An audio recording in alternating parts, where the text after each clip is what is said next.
Hello बच्चों, IIT JEE maths academy में आप सभी का स्वागत है। उम्मीद करते हैं सभी बच्चे बहुत अच्छे से होंगे और सभी की जेईई एडवांस की तैयारी बहुत अच्छे से चल रही होगी। ठीक है बच्चों, तो आज की इस वीडियो में हम डिस्कस करेंगे अपना रैंकर प्रैक्टिस सीरीज का डे 32 का task, that is DPP number 32। ठीक है स्टूडेंट्स, तो आपको 100 JEE advance maths DPP provide की जा रही है और हर डीपीपी के अंदर आपको 10 क्वेश्चंस दिए जा रहे हैं। तो डियर स्टूडेंट, इन सभी क्वेश्चंस को बहुत ही अच्छे ढंग से आप सॉल्व करो। ठीक है, इसमें बहुत सारी प्रॉब्लम्स आपको अच्छी, मतलब सभी प्रॉब्लम्स अच्छी मिलेंगी ना, सभी प्रॉब्लम्स अच्छी हैं।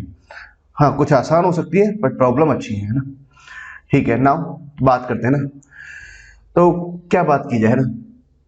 पहला हम बात करते हैं कि उसके पैटर्न के बारे में। सिंगल करेक्ट क्वेश्चंस एक और दो, दो सिंगल करेक्ट है, तीन मल्टीपल करेक्ट प्रॉब्लम्स हो गए। उसके बाद में हमारे पास 5 numerical type of problems they दिया। ठीक है, और बाद में इसका आंसर की दे रखा है। ठीक है स्टूडेंट, तो स्टार्ट करते हैं क्वेश्चन नंबर 1 से। क्या दे रखा है क्वेश्चन नंबर 1 में? सिंगल करेक्ट प्रॉब्लम है। In a parabola y square is equal to 4x। एक पैराबोला दे रखा है, 2 point P and Q are taken such that tangent drawn to parabola at this point meet directrix in R. मतलब उन जो points पे हमने जो टेंजेंट ड्रॉ की गई है, एक तो स्टैंडर्ड पैराबोला है y square is equal to 4x। ठीक है, यहां मान लेते हैं कि ये डायरेक्ट्रिक्स है। ठीक है, मान लेते हैं एक टेंजेंट कुछ ऐसे जा रहा है, दूसरा टेंजेंट कुछ ऐसे गया। ठीक है, ये कुछ ऐसे मान लेते हैं। मान लेते हैं कि this is the point P and this is point Q। तो पी क्यू अपने आप में क्या होगा? फोकल कॉर्ड होगा। ऑब्वियसली आपको मालूम होना चाहिए कि अगर टेंजेंट, अगर डायरेक्ट्रिक्स से अगर हम टेंजेंट ड्रॉ कराएं तो ऑब्वियसली दोनों कैसे आएंगे? 90 डिग्री पर भी आएंगे। ठीक है, tangent from any point on directrix. ठीक है, आप परपेंडिकुलर। ठीक है, और मान लो कि पॉइंट ऑफ कांटेक्ट पी और क्यू है, तो ये कॉर्ड ऑफ कांटेक्ट बनेगा। Chord of contact always passes through the focus.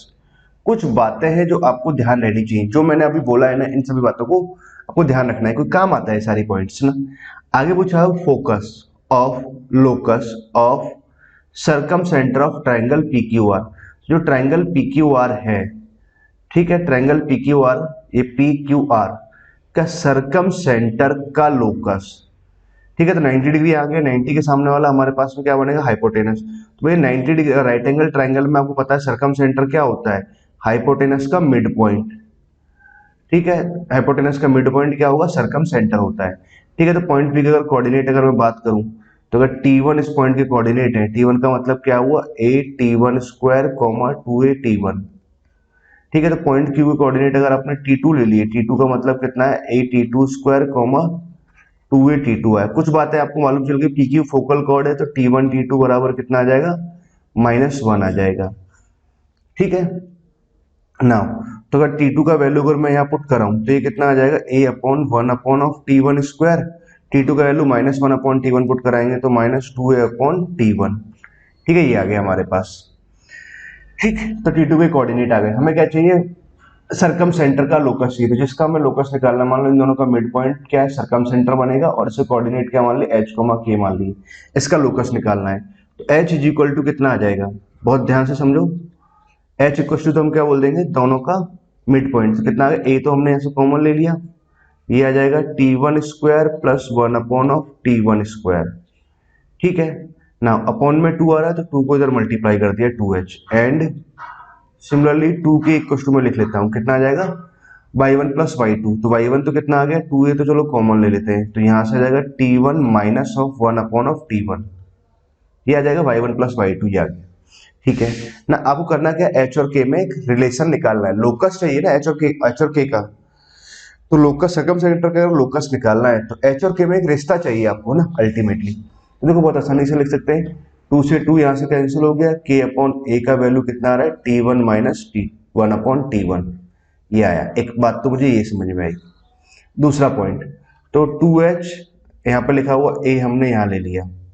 ठीक है, तो इसको मैं क्या लिख सकता हूँ? T1 माइनस 1 अपॉन T1 का होल स्क्वायर, और प्लस में कितना आ जाएगा? प्लस का 2। ऐसे लिख सकते हैं, सही बात है ना।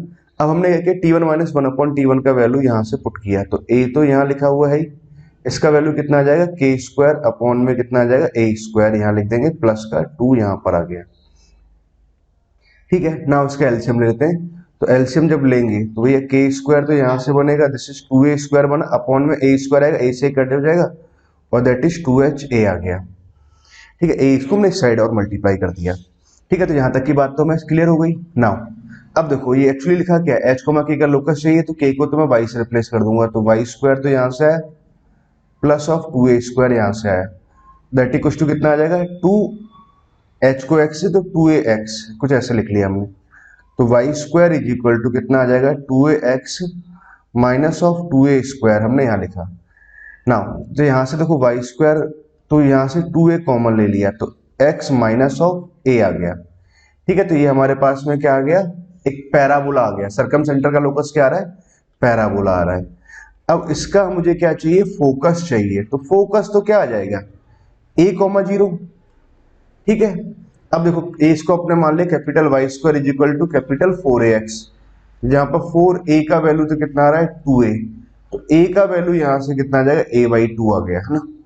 ठीक है, तो कैपिटल x का वैल्यू कितना आ जाएगा x minus of a is equal to a का वैल्यू कितना आ जाएगा a/2, कैपिटल y का वैल्यू तो स्मॉल y आ गया, 0 यहाँ से आया, तो स्मॉल x इक्वल टू कितना आ गया, तो ये आ जाएगा 3a/2, तो यहाँ से आ गया और y का वैल्यू 0 आया, तो फोकस क्या आया, यही फोकस आया ना।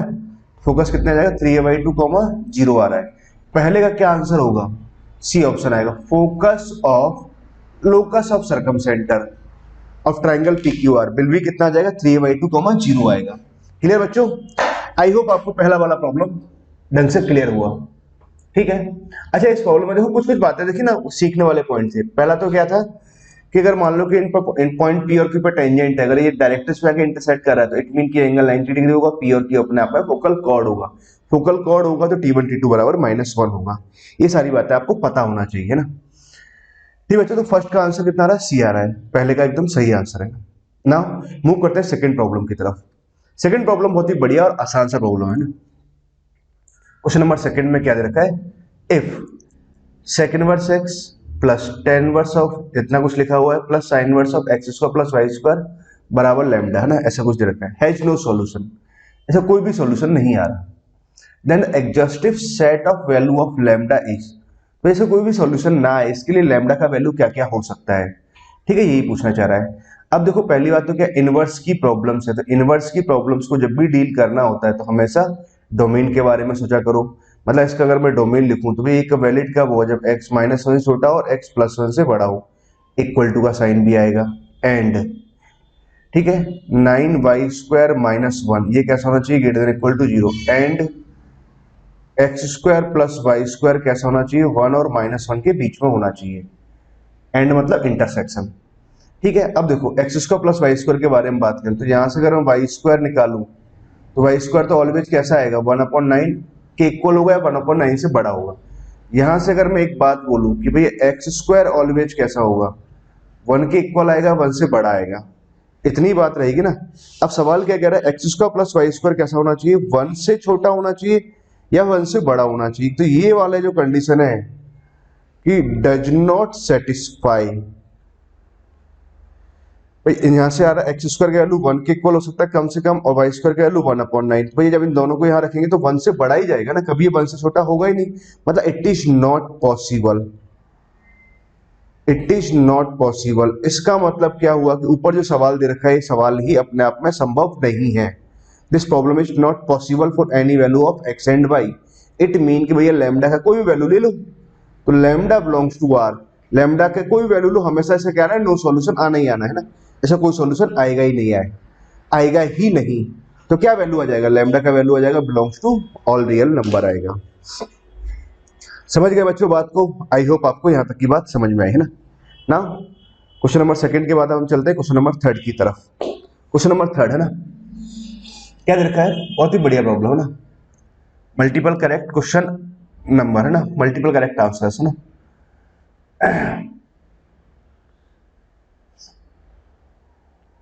3 to 5 ना। क्वेश्चन नंबर थर्ड क्या दे रखा है, एक फंक्शन एफ एक्स दे रखा है डिफाइंड एज, एफ एक्स कुछ इस तरह से डिफाइंड है, एफ एक्स का ये डेफिनेशन है जब एक्स 3 से छोटा है, जब एक्स 3 से बड़ा है तो एफ एक्स का ये डेफिनेशन है। Tangents are made on f x in the first quadrant, first quadrant में हमने टेंजेंट को ड्रॉ किया गया है ना। आगे बोला है कि लेट टेंजेंट T1 ये आ रहा है, एंड T2 हमारे पास ये टेंजेंट है बिगेस्ट एंड लोएस्ट इंटरसेप्ट, है ना, having biggest and lowest y intercept of all tangents made in first quadrant, जो फर्स्ट क्वाड्रेंट में बनाई गई है ना। देन b1 प्लस b2 का वैल्यू कितना आएगा, है ना, ये पूछा हुआ m1 प्लस m2 कितना आएगा ना, और area made by the by axis t1 बराबर 0 एंड t2 बराबर 0 एज 54 स्क्वायर यूनिट, ये पूछा गया है ना। तो देखो बहुत ध्यान से समझो प्रॉब्लम को कैसे सॉल्व करेंगे। अगर मैं प्रॉब्लम देखूं तो क्या दिखाएगा, y इज इक्वल टू, पहली बात तो देखो इसको आप ऐसे समझिए, इसका पहले तो यहाँ से माइनस साइन कॉमन लेते हैं, तो माइनस साइन कॉमन लिया तो एक्स स्क्वायर तो यहाँ से आ गया, माइनस ऑफ 6x यहाँ से है, प्लस का 5 यहाँ से आ जाएगा, और ये कितना आ जाएगा, x is less than equal to 3 आया। ठीक है, तो माइनस साइन यहाँ से 4 भी यहाँ से कॉमन आ रहा है, तो एक्स स्क्वायर तो हमने यहाँ लिया, -4 यहाँ से कॉमन ले लिया, तो माइनस ऑफ 6x यहाँ से आ जाएगा, और प्लस का 8 यहाँ से आ जाएगा, और ये कब आ रहा है, जब x ग्रेटर देन 3 है। ठीक है, मतलब अगर मैं इसकी बात को समझूं कि y is equal to minus of, इसके तो फैक्टर आ रहा है x minus 1 into x minus 5, ये है ना, कब आया, जब x is less than equal to 3 है, माइनस ऑफ 4 इंटू, यहाँ से फैक्टर कितना आ जाएंगे, 8 के 2 एंड्स, 4 एंड 2 लिखेंगे तो x minus 2 into x minus 4, यहाँ से कितना आ गया ना। अब देखो इसका डायग्राम बनाते हैं ना, और ध्यान समझना, अगर मैं इसके डायग्राम की बात करूं तो ये 1 पे और 5 पर कितना आ रहा है, 0 आ रहा है, डाउनवर्ड डायग्राम बनेगा, कुछ ऐसे डायग्राम बनेगा, और 3 पर कितना आ रहा है, पीक वैल्यू आ रहा है। अच्छा 3 अगर डाल देंगे तो x बराबर 3 डाला तो यहाँ से कितना आ जाएगा, 2 आ जाएगा, 3 जब डालेंगे तो यहाँ से कितना आएगा, -2 आएगा, 4 आ रहा है, मैक्सिमम वैल्यू कितना है, 4 आया। ये इसका डायग्राम बना ना। हमें कौन सा हिस्सा चाहिए, x अब 3 से छोटा है, ये वाला हिस्सा, मतलब इसको कट कर देते हैं, ये हिस्सा नहीं चाहिए, है ना। ठीक है, दूसरे वाले की अगर बात करें तो ये कहाँ जा रहा है, 2 और 4 के बीच में जा रहा है, तो भैया यहाँ कहीं मान लेते हैं कि चलो यही बनाते हैं, 2 यहाँ कहीं आ रहा है और 4 यहाँ कहीं आ रहा है, 2 और 4 के बीच में डायग्राम कुछ ऐसे जाएगा। अच्छा मिड पॉइंट कितना आ रहा है, 3 आ रहा है, 3 पे वैल्यू निकालेंगे तो यहाँ पे कितना आ जाएगा, 1 आ जाएगा, 3 पे वैल्यू निकालेंगे -1 आएगा, मैक्सिमम वैल्यू 4 ही आ रहा है, मतलब कुछ ऐसा आया। ठीक है, कुछ ऐसा है, और ये वाला हिस्सा 3 के बाद वाला हिस्सा चाहिए हमें, ये वाला ना। मतलब क्या है, अगर मैं डायग्राम की बात समझूं तो 1 तो यहाँ लिखा हुआ है ही, सॉरी 1 यहाँ लिखा हमने, और 3 चलो यहाँ ले लेते हैं, और दूसरा पॉइंट 4 यहाँ ले लेते हैं। तो डायग्राम कुछ ऐसे जाएगा, 3 पर कुछ ऐसे पीक बनाएगा, और वो कुछ ऐसे निकलेगा, ये कुछ ऐसे जा रहा था तो ऐसे ना जाने के बजाय ऐसे जा रहा हो ना, ये वाला हिस्सा चाहिएगा मुझे। क्या बच्चों आपको मेरी बात समझ में आई, क्या मैं आपको अपना पॉइंट समझा पाया। ठीक है, ये इसका डायग्राम बनेगा। 3 से पहले हमारे पास इस वाली ब्रांच आ रही थी, ये वाली ब्रांच आ रही है ना 3 से पहले, और 3 के बाद में हम यहाँ वाली ब्रांच लिखेंगे ना, और दोनों का मैक्सिमम वैल्यू 4 आ रहा है, तो मतलब यहाँ पर कुछ ऐसे जाएगा, हल्का सा शार्प कॉर्नर कुछ ऐसे ले सकते हैं ना। अब देखो सवाल में यहाँ तक की बात चलो हमें समझ में आई, पूछने क्या चाह रहा है कि tangents are made on the first on fx in the first quadrant में टेंजेंट को बनाया गया, let tangent t1 y is equal to m1x plus v1 and the tangent t2 कितना दे रखा है, y is equal to m2x plus v2 have highest and lowest y intercept, y intercept तो कुछ भी हो सकता है, positive negative, intercept positive negative of all tangents made in first quadrant. अब देखो हमें क्या चाहिए, लोएस्ट इंटरसेप्ट चाहिए, तो ये लोएस्ट इंटरसेप्ट क्या है, इस वाले पॉइंट की अगर मैं कोऑर्डिनेट की बात करूं तो 1,0 कोऑर्डिनेट आएंगे। अगर मान लो मैं यहाँ पर अगर टेंजेंट ड्रॉ करूंगा, इसी का इंटरसेप्ट सबसे लोएस्ट आएगा, बाकी तो जब टेंजेंट ड्रॉ करते हैं तो इंटरसेप्ट बड़ा होता चला जाएगा। यहाँ इंटरसेप्ट कुछ ऐसे रहेगा, फिर यहाँ ऐसे करते जाएंगे तो टेंजेंट कुछ ऐसे आती जाएंगी, और जब यहाँ वाले पॉइंट पर 4,0 पर जब टेंजेंट ड्रॉ करेंगे तो उसका इंटरसेप्ट कैसा आ रहा होगा, सबसे ग्रेटेस्ट आ रहा होगा। ठीक है, तो मुझे क्या चाहिए, 1,0 पे टेंजेंट, तो 1,0 पे अगर टेंजेंट चाहिए तो भैया कर्व हमारे पास में ये लिखा हुआ है, तो यहां से मैंने निकाला dy ओवर dx, वो इस वाली ब्रांच से आ रहा है ना, माइनस साइन तो चलो मैंने यहाँ लिखा 2x माइनस ऑफ 6 यहाँ लिखा। ठीक है, नाउ बात को समझो कि भैया dy अपॉन dx का वैल्यू तो मैंने यहाँ लिखा 1,0 पर, स्लोप ऑफ टेंजेंट निकालें तो x का वैल्यू 1 यहाँ पुट कर दिया, तो 1 पुट करने से कितना आ जाएगा, -4 यहाँ से है, प्लस का 4 आ गया। ठीक है, अच्छा टेंजेंट का इक्वेशन अगर मैं लिखूं t1 अगर लिखें तो y माइनस 0 बराबर कितना आ जाएगा, 4 into x minus of x1, तो कितना आ गया, y इज इक्वल टू आ जाएगा 4x माइनस 4, ये आ गया हमारे पास टेंजेंट t1। दूसरा, अच्छा अगर इसकी बात करें 4,0 पर, 4,0 मतलब 3 के बाद वाला ये वाली डेफिनेशंस, तो यहां से मैंने dy/dx निकाला यहां से, ठीक है, पहला वाला यहां से था ना। अगर dy/dx निकाले तो -4x 2x -6, ये आ गया।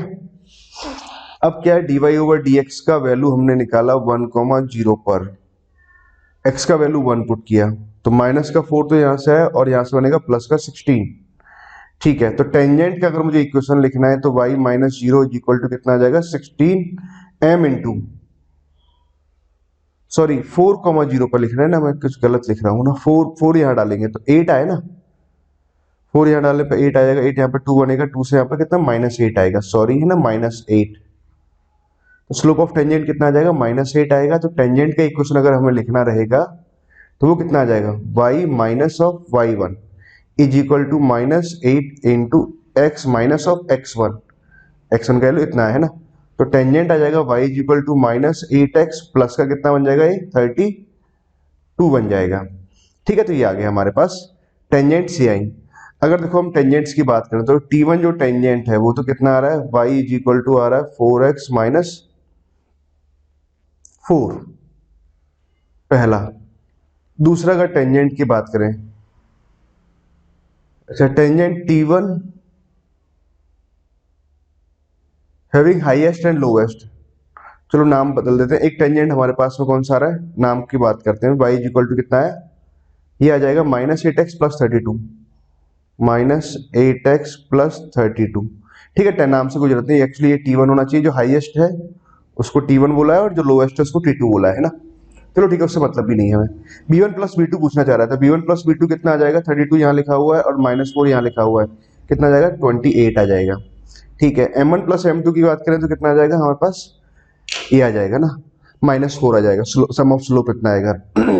आगे बात करना चाह रहा है कि area made by the by axis, and by axis का मतलब क्या हुआ, बाई एक्सिस का मतलब बाई एक्सिस ही हुआ ना।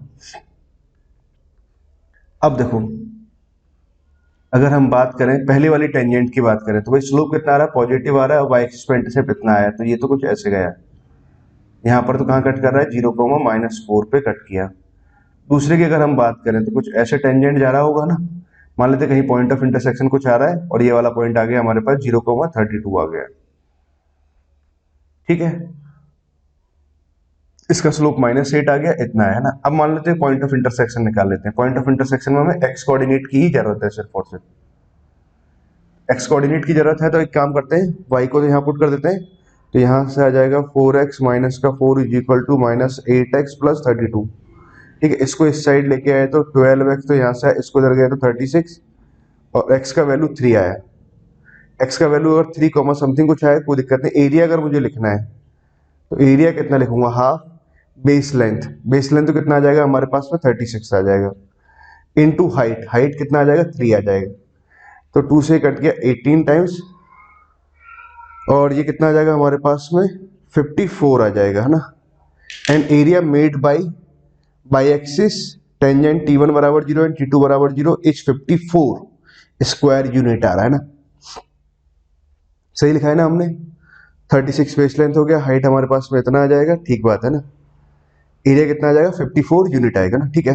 BCD आंसर आएगा शायद इसका, मेरे ख्याल से मुझे ध्यान है डी नहीं टिक कर रखा है ना, डी भी आएगा ना। थर्ड का कितना आएगा BCD, ओके BCD एकदम सही जवाब है ना, सही है, तीनों ही सही है ना, ऑप्शन बिल्कुल सही है ना। क्लियर बच्चे हो ना, थर्ड तक हमें समझ में आया ना। उसके बाद क्वेश्चन नंबर 4 है ना, बहुत ही बढ़िया प्रॉब्लम और बहुत ही आसान प्रॉब्लम। क्वेश्चन नंबर 4 में क्या दे रखा है, let GN be the geometric mean of this, है ना। ये हमारे पास में set of all values of this रखा है ना। ज्योमेट्रिक मीन की हम बात करें तो भैया अगर बात समझा जाए तो GN है क्या, एक्चुअली GN है ज्योमेट्रिक मीन ऑफ दिस, ये क्या दे रखा है, sine of k pi upon में n, है ना, ऐसे लिख लेते हैं 2 पाई अपॉन n, ये आएगा ना। मतलब मैंने पाई का वैल्यू डाल दिया 1 से लेकर के, सॉरी k इक्वल टू 1 से लेकर n तक, यही आया, और पावर में कितना जाएगा 1 अपॉन n आ जाएगा। यही होता है ज्योमेट्रिक मीन, सबका प्रोडक्ट पावर में कितना जाएगा, n टर्म्स है, k का वैल्यू 1 से लेकर n तक जा रहा है तो 1 अपॉन n आ जाएगा, ठीक है। तो आगे पूछा हुआ limit of n tends to infinity of GN पूछा हुआ है, ठीक है। तो मैंने क्या किया, बोथ साइड ऐसे लॉग ले लिया, ठीक है। तो यहाँ पे कितना आ रहा है, प्रोडक्ट में आ रहा है ना, ठीक है, तो मुझे सब में चाहिए क्योंकि आर अपॉन एन जैसा दिख रहा है ना, अपन आर अपॉन एन को हम क्या लिख सकते हैं, मतलब एक हमारे पास उस तरह की सीरीज बन रही है f of r upon n, जिसमें हम आर अपॉन एन को एक्स से और वन अपॉन एन को डीएक्स से रिप्लेस करते हैं। ठीक है, तो मैंने इसको समेशन फॉर्म में कन्वर्ट किया, वन अपॉन एन तो हमने यहाँ लिखा। ठीक है, तो यहाँ से आ जाएगा हमारे पास में लॉग ऑफ, ये आ जाएगा साइन ऑफ के पाई अपॉन में कितना है 2n आया। ठीक है, अलग अलग मतलब n नंबर्स थे, सबको log m plus log n plus log p ऐसे कुछ आएगा। सभी को अगर समेशन फॉर्मेट में लिखेंगे तो k बराबर कितना जाएगा 1 से लेकर के n तक। आई होप आपको यहां तक की बात तो क्लियर हुई ना। अब हमने क्या किया, लिमिट ले लिया n टेंस टू इंफिनिटी, और लिमिट ले लेते हैं n टेंस टू इंफिनिटी। कोई इशू इस बात में, कोई भी इशू नहीं है ना। अब देखो n टेंस टू इंफिनिटी तो सीरीज बन गया हमारे पास। अगर ये सीरीज बन गया तो 1 अपॉन एन समेशन के सिंबल को तो इंटीग्रेशन के साइन से, 1 अपॉन एन को dx से, sine of r upon n को हम x से, तो कितना बन जाएगा ये, तो पाई एक्स अपॉन 2 बना। ठीक है, r अपॉन एन मतलब k अपॉन एन है। k बराबर जब 1 डालेंगे, limit of n tends to infinity, k बराबर 1 डालने पे 0 जाएगा, और k बराबर जब n डालेंगे तो 1 आ जाएगा, इसका अपर लिमिट 1 आ जाएगा ना, 0 to 1 में कुछ ऐसा है। अल्टीमेटली हमारे पास ये रहा, और आगे क्या लिखा हुआ है, एक लॉग भी लिखा हुआ है ना, लॉग भी लिख लेते हैं। ठीक है, तो मतलब फाइनली एक्चुअली क्या लिखा हुआ है, 0 to 1 यहाँ लिखा हुआ है log of sine of pi x by 2 कुछ ऐसे लिखा हुआ है, और dx। ठीक है, इसको इंटीग्रेट करना है। अरे ये तो बहुत आसान बात है। कैसे, आप लोगों ने पढ़ा है भैया, पाई एक्स बाई 2 को पहले तो t मानो। ठीक है, तो dx का वैल्यू यहां से कितना आ जाएगा, 2dt अपॉन में पाई आ गया। अब नाउ लिमिट की अगर हम बात करें तो लिमिट अगर हम निकालें तो x बराबर जब 0 लिखा तो t का वैल्यू 0 आ जाएगा, x बराबर 1 लिखें तो पाई बाई 2 आ जाएगा। मतलब अगर मैं लिमिट की बात करूं तो लिमिट आ जाएगा 0 से लेके पाई बाई 2, और that is log of sine t dt यहां से आया, और dx का वैल्यू कितना बन जाएगा 2 अपॉन पाई, dx का वैल्यू हमने पुट कर दिया तो 2 अपॉन पाई आ गया। ठीक है, अब देखो 0 to pi by 2 log sine x, इसका इंटीग्रेशन तो सभी को पता है क्या, हाँ पता होना चाहिए भाई। इसका इंटीग्रेशन कितना आता है, माइनस पाई बाई 2 लॉग 2, मतलब 2 अपॉन पाई तो यहां से लिखा हुआ है, इसका वैल्यू आता है माइनस पाई बाई 2 लॉग 2 आता है। यह है पाई से पाई कैंसिल हुआ, 2 से 2 कैंसिल हुआ, माइनस ऑफ लॉग 2 आया, माइनस ऑफ लॉग 2 आया, मतलब लॉग की हम बात करें तो यहां से 1 अपॉन 2 आ गया, माइनस साइन को इधर भेज दिया। ठीक है, नाउ अब मुझे क्या करना है, gn फाइंड आउट करना है जब n टेंस टू इंफिनिटी पर, है ना। नाउ तो लिमिट n को चाहो तो अंदर ले जाओ ना, कोई दिक्कत नहीं है। तो जब gn हम कैलकुलेट कराएंगे तो लिमिट ऑफ कितना आ जाएगा, तो देखो हमारे पास में इसका जो वैल्यू है वो इसके बराबर आ गया, लॉग से लॉग हटा दिया, तो अब आप बोल सकते हैं थोड़ा सी जगह बना ही लेते हैं ना। तो एक पॉइंट हम ये कह सकते हैं कि limit of n tends to infinity gn is equal to कितना आ गया, हाफ आ गया, ये अपना आंसर हुआ। ठीक है, ना क्वेश्चन ने कहीं उसका आंसर दिया है हाफ। तो जब x की बात करें तो भैया देखो इसका लिमिट तो हमें याद ही रहता है, इसका लिमिट हाफ आता है, याद रखना चाहिए, स्टैंडर्ड फॉर्मूला है 2 साइन स्क्वायर एक्स बाई 2 ना, फॉर्मूला लगाते हुए सॉल्व कर सकते हैं। इसमें जब बात करेंगे इसका लिमिटिंग वैल्यू तो 0 आएगा, मतलब ये तो हो नहीं सकता, ये होगा, सही बात है ना।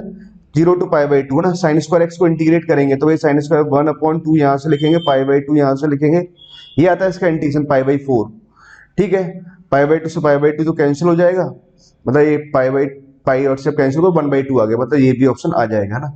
ठीक है, अब ई एक्स माइनस 1 अपॉन एक्स है ना, इसका लिमिटिंग वैल्यू अगर लिखें ई एक्स का तो कितना आ जाएगा 1 plus x square upon 2 factorial plus x cube upon 3 factorial minus 1, चलते गए तो फिर माइनस वन से 1 कैंसिल हो जाएगा, x अगर कॉमन लेंगे तो x से हमारे पास ये भी कॉमन कैंसिल हो गया ना, तो 1 प्लस समथिंग कुछ ऐसे आ जाएगा। तो इसका लिमिटिंग वैल्यू तो कितना आना है हमारे पास में, ये तो 1 प्लस समथिंग आना, तो इसका लिमिटिंग वैल्यू 1 आएगा ना, उससे ग्रेटेस्ट इंटीजर लेंगे तो 1 आएगा इसका आंसर, मतलब इसका वैल्यू ये नहीं आने वाला है ना। ठीक है, इसका आंसर कितना आएगा 1 आएगा, जबकि इसका आंसर कितना आ रहा है हाफ हाफ आ रहा है। कौन सा ऑप्शन सही होगा, बी और सी सही ऑप्शन होगा। क्लियर बच्चों, आई होप आपको यहां तक की बात समझ में आई। क्वेश्चन नंबर 4 का क्या आंसर आया, बी और सी आ रहा है, 4 का आंसर बी और सी सही है। अब हम बात करते हैं क्वेश्चन नंबर 5 की, है ना। क्वेश्चन नंबर 5 ये बढ़िया प्रॉब्लम है, बहुत ही बढ़िया प्रॉब्लम है ना, बहुत ध्यान से समझना, आपको बहुत सारी बातें समझनी है, बहुत ही ध्यान से समझना रहेगा ना। क्वेश्चन को बहुत ध्यान से समझो। पहले तो क्या लिखा हुआ है,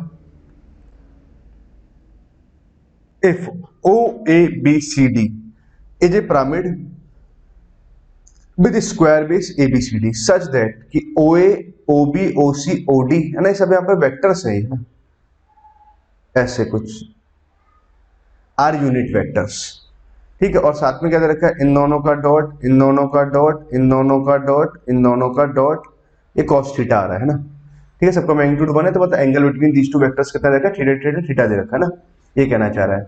आगे क्या बोलना चाह रहा है, इफ थीटा इक्वल्स टू अगर पाई अपॉन 4 है ना, अगर ये थीटा पाई अपॉन 4 है मतलब एंगल बिटवीन दीज वेक्टर्स कितना पाई अपॉन 4 है, तो angle between plane OAB and OBC is alpha, मतलब उन दोनों के बीच का एंगल अगर अल्फा है तो देन cos अल्फा इतना आएगा है ना। थीटा अगर पाई बाई 4 है तो एंगल बिटवीन है ना, अच्छा ये पूछना चाह रहा है, मतलब पहले तो क्या पूछना है, एंगल बिटवीन प्लेन पूछना चाह रहा है। तो पहले तो आप बात को समझो कि पहले एक स्क्वायर है हमारे पास ABCD, ये स्क्वायर आ गया ABC और D, इसके ऊपर कहीं टॉप पर जाकर के यहाँ पे ये बीचों बीच में ना ऐसे कुछ है, तो यहाँ पे इसको मैंने ज्वाइन किया OAB, ऐसे हमने ज्वाइन कर दिया OA, OB, OC, OD है ना, इन सबका मैग्नीट्यूड कितना आ रहा है, 1 1 1 आ रहा है ना, ठीक है। तो सिमेट्रिक ही रहा होगा, सेंटर के ऊपर है ना, इस सेंटर के ऊपर O आ रहा होगा ना। आगे देखो उसने क्या बोला है, आगे उसने कहा है कि अगर इन दोनों बीच का एंगल, सभी के बीच का एंगल थीटा दे रखा है ना, मतलब OA वेक्टर्स। अब देखो एक काम करते हैं, आपको भी पता होगा कि कभी भी अगर इस तरह की प्रॉब्लम को सॉल्व करते हैं तो पहले हम इसका पोजीशन वेक्टर ले लेते हैं, this is position vector A, इसका पोजीशन वेक्टर B, इसका पोजीशन वेक्टर C और इसका पोजीशन वेक्टर D मान लेते हैं, ठीक है। यहां तक की बात तो क्लियर हुई। अब हम बात करें प्लेन OAB की, प्लेन OAB है ना, इसके हम नॉर्मल वेक्टर लिखते हैं, तो इसके अलोंग नॉर्मल वेक्टर कितना आएगा, n1 वेक्टर कितना आएगा, OA क्रॉस OB वेक्टर, मतलब कौन सा है, A क्रॉस B आया, ये आया ना, position vector of A minus position vector of O का पोजीशन वेक्टर हम 0 0 ले लेते हैं, ठीक है। अब हमने क्या किया, ये तो आ गया इसके बारे में बात, अभी OAB और OBC के बारे में और बात करें। OBC का नॉर्मल वेक्टर कितना आ जाएगा, O, तो ये आ जाएगा OB क्रॉस OC, ये पता ही है सभी लोगों को, B क्रॉस C आ गया, ठीक है। यहां तक की बात तो मुझे समझ में आई। अब मुझे क्या चाहिए, angle between these two vectors चाहिए ना, मतलब दीज टू प्लेन्स, तो इन प्लेन के बीच का अगर मुझे एंगल चाहिए, एंगल बिटवीन प्लेन्स हमें निकालना है, एंगल बिटवीन प्लेन मतलब क्या हो गया, angle between normal of plane, एक बात ऐसे बोली जा सकती है ना, ठीक है।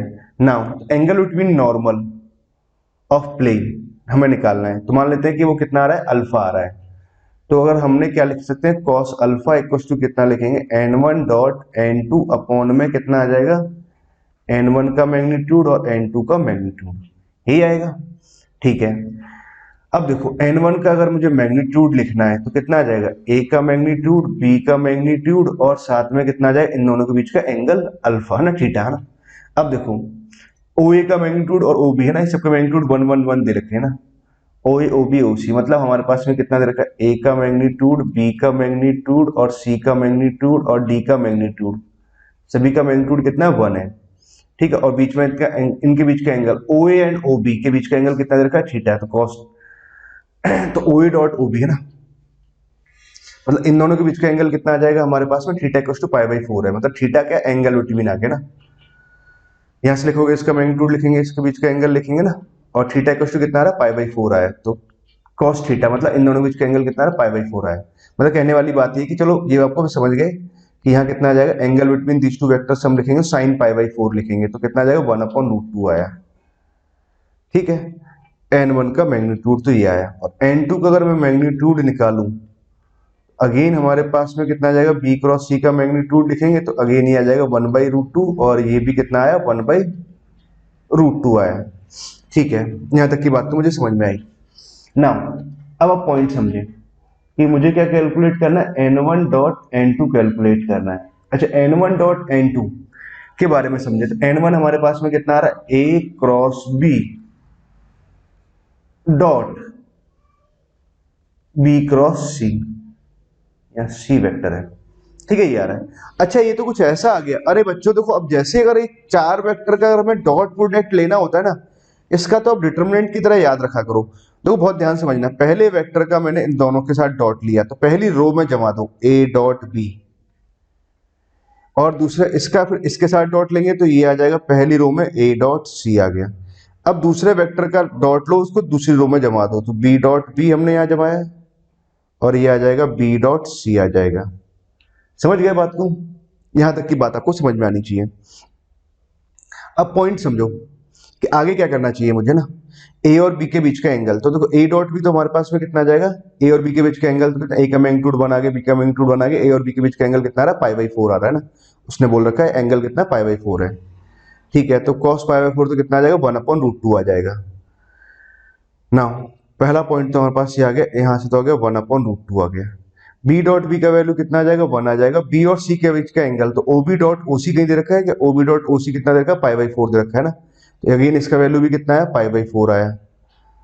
ठीक है, अब देखो OA डॉट OC, तो OA डॉट OC कहीं नहीं दे रखा ना। ठीक है, मतलब इन दोनों के बीच का एंगल मुझे निकालना है, मतलब वेक्टर A। तो ये आ गया हमारे पास वेक्टर A, ये आ गया। और वेक्टर C हमारे पास में ये है, ये वेक्टर C है। इन दोनों के बीच का एंगल मान लेते हैं कि ये एंगल है ना, मान लेते हैं कि दिस इज बीटा। ये आपको निकालना है। अब देखो इसको अगर मैं यहां ज्वाइन कर दूं, ठीक है, तो एंगल निकाल सकते हैं बहुत आसानी से, बीटा है ना। तो अब देखो मुझे क्या चाहिए, a dot c find out करना है। तो अब देखो सारी मेहनत यहां पर लगनी है ए डॉट सी निकालने पर, है ना। तो देखो बहुत ध्यान समझना है, बहुत ही ध्यान से बात को समझिए कि क्या क्या दे रखा है हमारे पास में। देखो पॉइंट समझो, बीटा फाइंड आउट करना है तो ओ ए लेंथ आपको पता है, थोड़ी देर के देखो ओ ए लेंथ तो कितना दे रखा है, 1 दे रखा है। ओ सी लेंथ भी कितना दे रखा है, 1 दे रखा है। ठीक है, अब मेरे पास में ये लेंथ अगर मालूम चल जाए तो मैं क्या कर सकता हूँ, कोसाइन रूल से, कोसाइन रूल से हम एंगल बीटा निकाल सकते हैं। सही बात है। अब देखो पॉइंट को समझिए कि हमें क्या क्या दे रखा है ना। अब मुझे क्या करना है कि ये लेंथ आपको ओ ए पता है ना। अब इसको ऐसे समझो आप। अब मैं देखो किस पे फोकस कर रहा हूं, एक बार फिर से डायग्राम बनाते हैं। और यहां कहीं ये इन दोनों को ज्वाइन किया, ये इन दोनों को ज्वाइन किया। ठीक है, ये एंगल आपको पता है पाई/4 है। ठीक है, ये एंगल पाई/4 है, ये लेंथ 1 है और ये लेंथ 1 है, आपको ये भी पता है ना। तो ये लेंथ 1 आ गया, ये लेंथ 1 आ गया और इन दोनों के बीच का एंगल पाई/4 आ रहा है। ठीक है, तो यहां से अगर मैं परपेंडिकुलर डालूं तो देखो आप ऐसे समझो आइसोसेलेस ट्रायंगल की तरह, है ना। यहां से अगर परपेंडिकुलर डाला, मुझे बीसी लेंथ एसी लेंथ निकालना है ना। एसी लेंथ निकालने के लिए आप ये समझो, पहले हमने ए बी लेंथ निकल जाए और बीसी ए बी लेंथ निकल जाए, तो ए बी लेंथ अगर निकल गया तो बात बन जाएगी। तो बात बन जाएगी तो इसमें देखो ऐसे समझिए ना, तो बात बनी बनाई है ना। कैसे बात बनी बनाई है इसको समझो। अभी हम जो बता रहे हैं कोसाइन रूल, बहुत ध्यान से समझना। देखो इस वाली साइड में ये साइड लेंथ, आपको इस ट्रायंगल को फोकस करें, अगर इस ट्रायंगल को फोकस करें तो भैया ये एंगल आपको पता है, इन दोनों के बीच का एंगल पता है, ये साइड पता है, ये साइड पता है। ये साइड निकाल सकते हैं क्या, हाँ बिल्कुल निकाल सकते हैं। ये साइड लेंथ मान लो x मान लेते हैं, ये साइड लेंथ 1 है, ये साइड लेंथ 1 है। तो भैया कोसाइन रूल लगा सकते हैं ना, cos पाई/4। ये एंगल कितना आ रहा है, पाई/4 आ रहा है, तो cos पाई/4 तो कितना है, 1/√2 आया। तो यहाँ से कितना आ जाएगा, 1 + 1 माइनस ऑफ x² अपॉन में कितना आ जाएगा, 2 टाइम्स ऑफ 1 × 1 आ जाएगा। √2 से अच्छा ये √2 टाइम्स कैंसिल हो गया, तो √2 तो चलो इधर आ गया और 2 यहां से आ गया माइनस ऑफ x²। तो x² का अगर मैं वैल्यू लिखूंगा तो भैया x² का वैल्यू कितना आ जाएगा यहाँ से, तो भैया यहां से अगर हम लिखें x² बराबर हम लिखेंगे तो 2 माइनस ऑफ √2 आया, x² ही आया, मतलब x का वैल्यू अच्छा ये आ गया। अच्छा अगर ये लेंथ अगर x आ गया और ये लेंथ भी अगर x है, तो भैया ये लेंथ हमारे पास कितना होगा, ये आ जाएगा हमारे पास में लेंथ AC लेंथ की अगर मैं बात करूं तो AC² बराबर कितना आ जाएगा, x²। देखो ये हाइपोटेनस बन रहा है ना, ये बेस यहाँ पर मतलब बेस परपेंडिकुलर और हाइपोटेनस, पाइथागोरस की हेल्प से हमने लिखा x² कुछ ऐसे लिख दिया ना। AC अगर मुझे लिखना है तो ये कितना आ जाएगा, √2x आ जाएगा। अच्छा √2 तो हमने यहाँ लिखा और x कितना आ जाएगा हमारे पास में, x का वैल्यू आ रहा है 2 माइनस ऑफ √2 आया, तो 2 √2 माइनस कितना आ जाएगा हमारे पास, AC अगर मैं लेंथ की बात करूं, AC लेंथ आ जाएगा हमारे पास 2 √2 माइनस ऑफ, सॉरी गलती कर रहे हैं ना, थोड़ा सा ऐसे ही लिख देते ना, ओके AC² है ना, तो यहां समझो AC स्क्वायर बराबर कितना है, 2 टाइम्स ऑफ एक्स स्क्वायर आ रहा है, और एक्स स्क्वायर का वैल्यू कितना आ रहा है, एक्स स्क्वायर का वैल्यू आ रहा है 2 माइनस ऑफ रूट 2 आया। तो ये कितना आया, 4 माइनस ऑफ 2 रूट 2 आया ना, AC स्क्वायर, और AC का वैल्यू लिखे तो यहाँ अंडर रूट आ जाएगा। ठीक है, तो AC जो लेंथ आया, एक्चुअली ये जो लेंथ आ रहा है वो कितना आ रहा है, वो आया 4 minus of under root of 4 minus of 2 root 2 आया। अच्छा, ये लेंथ इतना निकल के आया, तो मुझे एंगल बीटा निकालना है। ठीक है, तो बीटा पर ही आपका मेन मकसद था, ताकि हम जब बीटा की वैल्यूज को यहाँ पुट कराएं, ए का मैग्नीट्यूड कितना आ जाएगा, 1 आ जाएगा, बी का मैग्नीट्यूड कितना आ जाएगा, 1 आ जाएगा। मेनली मुझे यहाँ क्या चाहिए, कॉस बीटा चाहिए। कॉस बीटा मतलब यहाँ पर आ जाएगा कॉस ऑफ बीटा। अच्छा, कॉस बीटा अगर मैं कैलकुलेट करूं, अगर देखो आप यहीं से समझे हैं, हम यही कैलकुलेट कर लेते हैं ना कॉस बीटा। तो कॉस ऑफ बीटा अगर हम कैलकुलेट करें तो भैया करस्पॉन्डिंग साइड का स्क्वायर लिखेंगे, 1 स्क्वायर प्लस 1 स्क्वायर तो 2 आ जाएगा, माइनस ऑफ अपोजिट साइड का स्क्वायर कराएंगे तो AC स्क्वायर किया आपने। AC स्क्वायर कितना बनेगा हमारे पास में, ये आ जाएगा 4 माइनस ऑफ 2 रूट 2 आ गया, अपॉन में ये कितना आ जाएगा, 2 टाइम्स ऑफ A इंटू 1 आ जाएगा। ठीक है, तो 2 माइनस ऑफ 4 कराएंगे तो कितना आ जाएगा, माइनस का 2 आ गया, प्लस साइन यहाँ से कितना बन जाएगा, 2 रूट 2 आ जाएगा, अपॉन में कितना आ जाएगा, 2 आ जाएगा, 2 हमने यहाँ से कॉमन ले लिया तो ये कितना आ जाएगा, रूट 2 माइनस 1। ठीक है, तो कॉस बीटा कितना है हमारे पास, रूट 2 माइनस 1 आया। ओके, तो देखो ये सारी जो मेहनत थी ना सवाल में, वो यहाँ पर आके की बात टिकी हुई थी ना। तो आपने n1 डेट n2 जब निकाला तो भैया ये तो आ गया 1 अपॉन रूट 2, मतलब इसको तो हमने मल्टीप्लाई कर दिया तो ये आ गया 1 अपॉन 2, यहाँ से आया माइनस ऑफ कॉस बीटा आया। ये आंसर आ रहा है ना, 1 अपॉन 2 हमने यहाँ लिखा कॉस बीटा। कॉस बीटा का वैल्यू कितना आ रहा है, कॉस बीटा का वैल्यू आया रूट 2 माइनस 1। ठीक है, तो ये कितना बनेगा, माइनस माइनस तो प्लस यहाँ से आ गया, तो ये हो जाएगा प्लस 1 और हाफ कितना आ गया, 3/2 तो यहाँ से आ गया, और माइनस ऑफ रूट 2 यहाँ से आया। ठीक है ना, अगर मैं n1 डॉट अगर n2 अगर हम लिखें बच्चों तो कितना आ जाएगा, 3 माइनस ऑफ 2 रूट 2 अपॉन में कितना आ गया, 2 आ गया ना, ये आ गया n1 डॉट n2 ये आया। अब आपको तो एंगल चाहिए था, इन दोनों के बीच का एंगल कितना दे रखा है हमारे पास में, अगर अल्फा है तो कॉस अल्फा का वैल्यू कितना आएगा, कॉस अल्फा है ना, तो n1 डॉट n2 का वैल्यू तो चलो हमारे पास में ये लिख दिया हमने, 3 माइनस ऑफ 2 रूट 2 अपॉन में कितना है, 2 लिखा। n1 का मैग्नीट्यूड और n2 का मैग्नीट्यूड जब निकालेंगे, n1 डॉट n2 n2 कितना है, 1 अपॉन रूट 2, 1 अपॉन रूट 2 तो 1 अपॉन 2 यहाँ से आया, 2 से 2 कैंसिल हो गया, कितना आंसर आया, 3 माइनस ऑफ 2 रूट 2 आया। मतलब एंगल कितना आ जाएगा, कॉस अल्फा का वैल्यू कितना आएगा, 3 माइनस ऑफ 2 रूट 2 आएगा। अगर थीटा बराबर π/4 है तो एंगल बिटवीन दिस प्लेन कितना आ जाएगा, वो ये आएगा। ओके बच्चों, है ना, क्या दिया है पांचवे का आंसर, एक तो फर्स्ट ऑप्शन आ रहा है ना। आई होप बच्चों आपको यहां तक की बात तो समझ में आई है ना। नाउ अब मूव करते हैं हम आगे, है ना। कितना दे रखा है, अगर थीटा इक्वल्स टू π/3 है तो वॉल्यूम ऑफ द पिरामिड, अच्छा इस पिरामिड का वॉल्यूम लिखना है, कितना आएगा, 1/3 रूट 3 या 1/3 रूट 2 आएगा ना। Volume of this pyramid theta equals to कितना, π/3 है।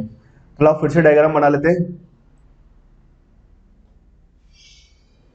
ओके ओके, इसको हटा देते हैं, चलो नीचे जाओ। हाँ, समझो बात को कि यहाँ कुछ ऐसे दे रखा है, ये स्क्वायर है, यहाँ इसके ऊपर ये O आ गया, तो यहाँ इन दोनों को ज्वाइन किया, ये कुछ ऐसे मान लेते हैं। ओके, ये A, ये B, ये C और D। अच्छा, वॉल्यूम ऑफ दिस पिरामिड निकालना है, तो पहली बात तो देखो वॉल्यूम कितना आता है, वॉल्यूम आएगा 1/3 Surf base area, base area into height, ये वॉल्यूम आता है। अब देखो बेस एरिया मतलब इसको स्क्वायर का एरिया तो मैं आसानी से निकाल सकता हूँ, मेनली मुझे कहाँ मेहनत करनी है, इससे हाइट पर, इसकी हाइट कितनी रहेगी उस पर बात करनी है ना। अब देखो ये एंगल कितना दे रखा है हमारे पास, 60 डिग्री दे रखा है। अच्छा 60 डिग्री एंगल है तो बात बड़ी आसान हो गई, ये लेंथ 1 है, ये लेंथ 1 है, तो ये एंगल 60-60 होगा, तो अपोजिट एंगल भी बराबर बराबर आएंगे, ये भी 60-60 बनेगा, मतलब ये तो क्या बनेगा, इक्विलेटरल ट्रायंगल बन गया। तो साइड लेंथ कितना आ जाएगा, इसका 1 आ गया, इसका साइड लेंथ 1 आया, मतलब बात ये रही कि 1/3 तो हमने यहाँ लिखा है, इसका जो बेस एरिया आ जाएगा वो कितना आ जाएगा, 1 आ जाएगा, 1 × 1 है ना। अब बात करते हैं मेनली हाइट की, है ना। हाइट अगर मुझे निकालना है तो देखो अब मैंने क्या किया, बहुत ध्यान समझना, यहां से इसके परपेंडिकुलर ऐसे डाला, यहाँ बीच में आएगा, ठीक है, इसको मैंने यहां से ज्वाइन किया, ठीक है, और इसको चलो यहाँ भी ऐसे ज्वाइन करा देते हैं। अब मुझे यही तो हाइट निकालनी है, तो अच्छा ये लेंथ निकाल लेते हैं, ये लेंथ 1 है, ये लेंथ 1 है, तो ये लेंथ कितना आ जाएगा, √2 आ जाएगा। √2 का आधा करेंगे तो कितना आ जाएगा, 1/√2 आ गया। चलो ये लेंथ आ गया, 1/√2 आ गया। अच्छा देखो यहाँ एंगल 90 डिग्री है, तो पाइथागोरस से अगर मुझे ये लेंथ लिखना होगा तो कितना लिखूंगा, 1 माइनस 1/√2 का स्क्वायर कितना आ जाएगा, 1/2। ये कितना आ जाएगा, 1/√2 आ गया। अच्छा ये हाइट कितना आ गया, 1/√2 आया, तो हाइट 1/√2 आ रहा है, तो वॉल्यूम कितना आ जाएगा, 1/3√2 आएगा। ये इसका आंसर होगा। समझ गए बच्चों, तो वॉल्यूम कितना आ जाएगा, 1/3√2 आएगा। तो ऑप्शन कैसा रहा, D. D option is the correct option. तो कौन कौन से हो जाएंगे हमारे पास में, फिफ्थ की अगर हम बात करें तो ए और डी हमारे पास करेक्ट ऑप्शन होगा। फिफ्थ का ए और डी, ए और डी एकदम सही है। ठीक बच्चों, आई होप आपको यहां तक की बात तो समझ में आ गई ना, कहीं भी कोई समस्या नहीं है। अब हम बात करते हैं आगे, न्यूमेरिकल टाइप ऑफ प्रॉब्लम्स हैं, क्वेश्चन नंबर 6 से लेकर के 10 तक। अब देखो न्यूमेरिकल टाइप ऑफ प्रॉब्लम्स हैं तो बड़े ध्यान से समझना। पहला वाला प्रॉब्लम, ये भी गजब का प्रॉब्लम है, क्वेश्चन नंबर 6 है ना। आई एन इक्वल टू ये दे रखा है, जी एन इक्वल टू इतना दे रखा है, आई एन अपॉन जी एन का वैल्यू के पावर एन है, that k is equal to, तो ये के किसके इक्वल होगा, ये हमसे पूछा हुआ है। नाउ अब देखो बड़े ध्यान से आप समझिए पॉइंट को ना, क्या दे रखा है हमारे पास में, ये पॉइंट ऐसे गिवन है। तो पहली बात तो देखो आप ये समझिए, सॉल्यूशन आई एन, तो ये दे रखा है जी एन, ये दे रखा है आई एन अपॉन जी एन। तो देखो क्या क्या पॉसिबिलिटी हो सकती है, पहले आई एन अलग से कैलकुलेट कर दें, जी एन अलग से कैलकुलेट कर दें और दोनों का रेशियो निकाल दें, जबकि ऐसा होता नहीं है, सेपरेट कैलकुलेट नहीं कर पाते ना। ठीक है, और क्या तरीका हो सकता है, हाँ और तरीका ये हो सकता है कि इन दोनों को मतलब एक सिंप्लीफाई करके दूसरे में कन्वर्ट हो जाए, इसको सिंप्लीफाई कराएं, ये इसमें कन्वर्ट हो जाए, मतलब एक दूसरे में कन्वर्टेबल कुछ काइंड ऑफ समथिंग, कुछ ऐसा बनना चाहिए। ठीक है, तो ऐसा कुछ देखते हैं बन रहा है कि नहीं बन रहा है ना। तो देखो प्रॉब्लम को जब सॉल्व करेंगे तो मैंने क्या किया, यहाँ से स्टार्ट किया, x power n minus one, 1 minus x. तो देखो बड़े ध्यान से समझा, 0 to 1 तो हमने यहाँ लिखा, ठीक है, x power of n minus one हमने यहाँ से लिखा 1 minus x, power n minus one और 1 माइनस एक्स डी एक्स, कुछ ऐसे लिखा, लिख सकते हैं, कोई दिक्कत नहीं। इन दोनों को अगर कंबाइंड करेंगे तो कितना बनेगा, एक्स इंटू 1 माइनस एक्स आ जाएगा, ठीक है, पावर में एन माइनस वन। इसको जब अंदर मल्टीप्लाई कराएंगे, तो अंदर जब मल्टीप्लाई कराया तो 0 to 1 तो हमने यहाँ लिख दिया। नाउ इसको जब अंदर मल्टीप्लाई कराएंगे तो x माइनस एक्स स्क्वायर, तो हमने यहाँ लिखा, पावर में लिखेंगे n माइनस वन और 1 माइनस एक्स डी एक्स, कुछ ऐसे आ जाएगा। ठीक है, यहाँ तक की बात भी हमें समझ में आती है। कन्वर्जन हमें कुछ चाहिए ना। अब देखो ये एक्स स्क्वायर आ रहा है, माइनस एक्स आ रहा है ना, एक काम करते हैं यहाँ पर -1/4 और प्लस का 1/4 कर दूं। ऐसा क्यों कर दें, क्योंकि तो परफेक्ट स्क्वायर बन जाएगा।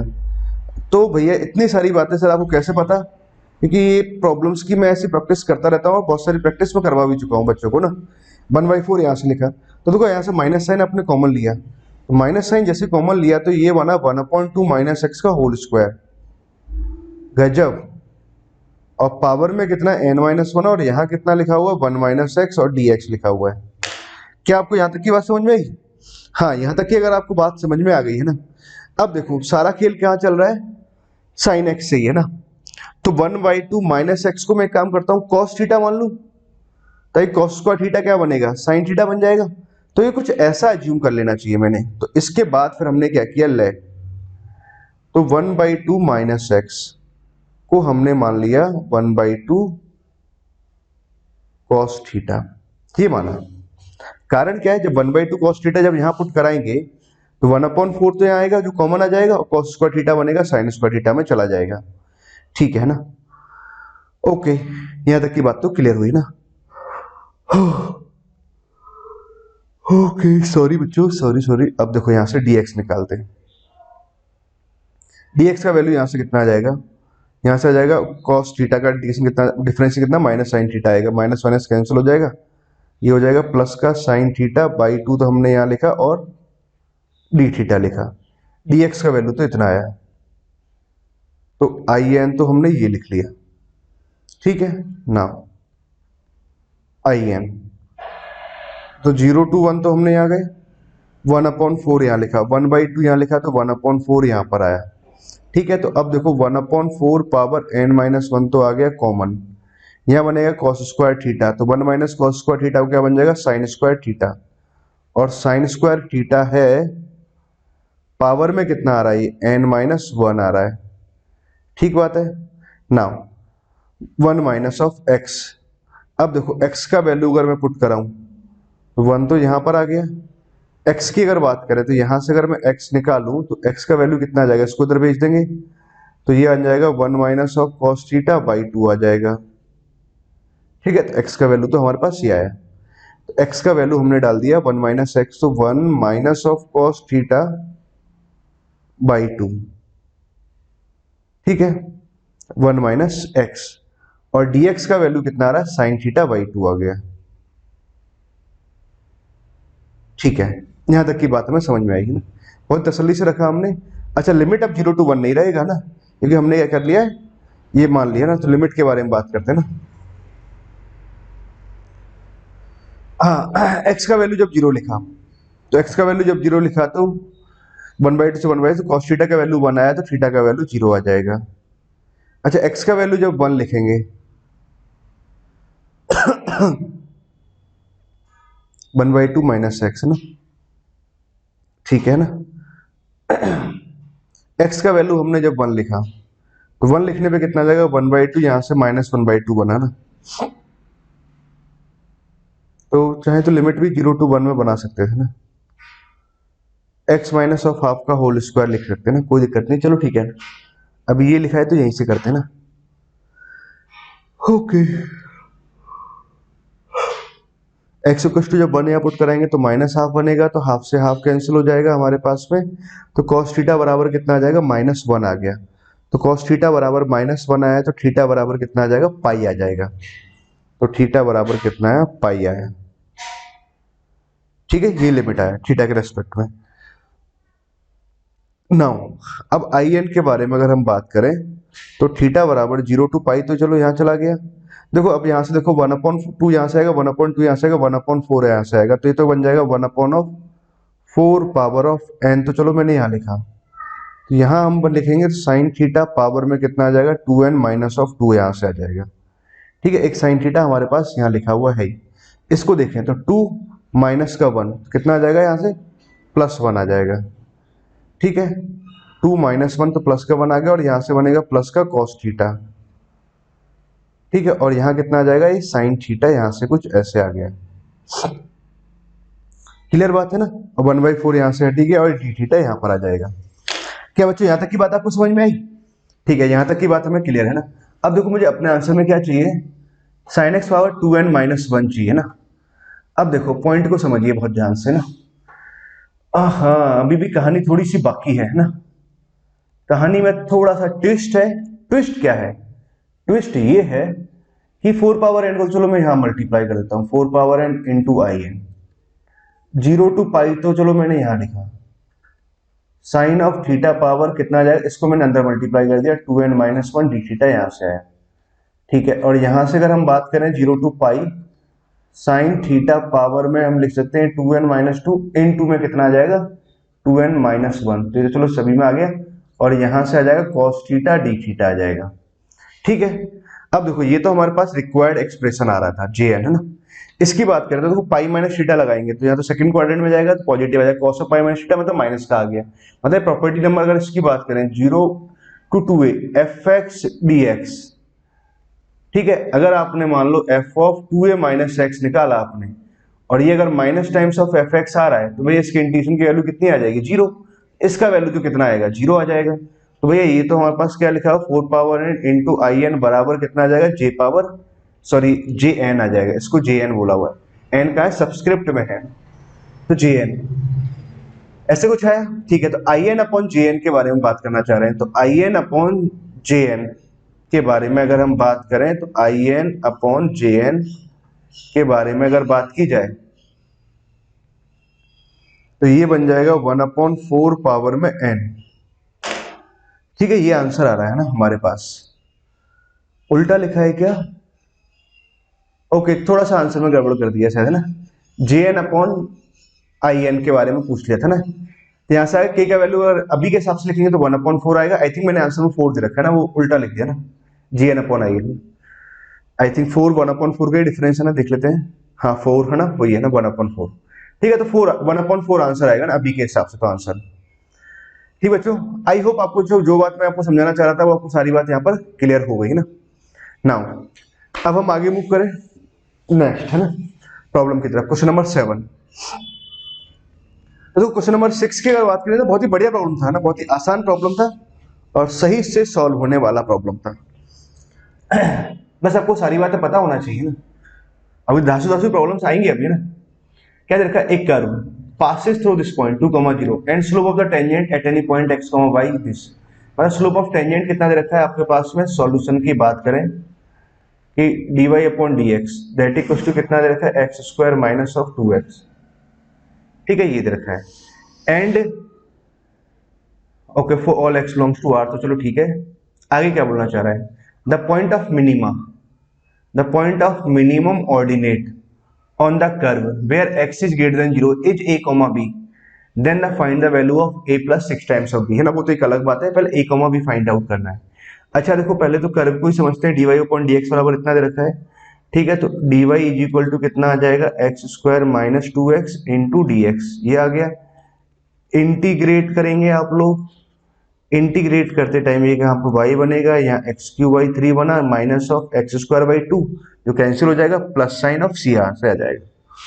ठीक है, कहां से पास कर रहा है, 0,2 से। तो x का वैल्यू पासिस थ्रू 2,0, 2,0 से अगर पास कर रहा है, x का वैल्यू 2 डाला तो y का वैल्यू 0 है। तो 2 जब डालेंगे तो यहाँ तो 8/3 आ जाएगा, माइनस ऑफ 4 यहाँ से आ जाएगा, प्लस का c आया। तो c का अगर वैल्यू निकालें तो ये कुछ ऐसे आ गया 12, तो ये आ जाएगा 4/3 आया। ठीक है, अगर मान लो मैं कर्व के बारे में अगर बात करूं, कर्व की बात की जाए तो x cube minus of x square plus C का वैल्यू कितना रहा, 4/3 आया।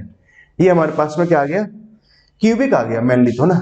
अब एक्स और क्यूबिक कैसा है, एक्स पॉजिटिव दे रखा है ना, coefficient of x cube positive है, मतलब कुछ इस तरह का शेप होगा और मैक्सिमम मिनिमम आ ही रहा है। अच्छा, इसका dy ओवर dx आपको पहले दे रखा है, कितना दे रखा है, x इंटू एक्स माइनस 2 आएगा ना जब आप कैलकुलेट करेंगे। तो यहां से निकालो या दे ही रखा है ना, एक ही बात है वो।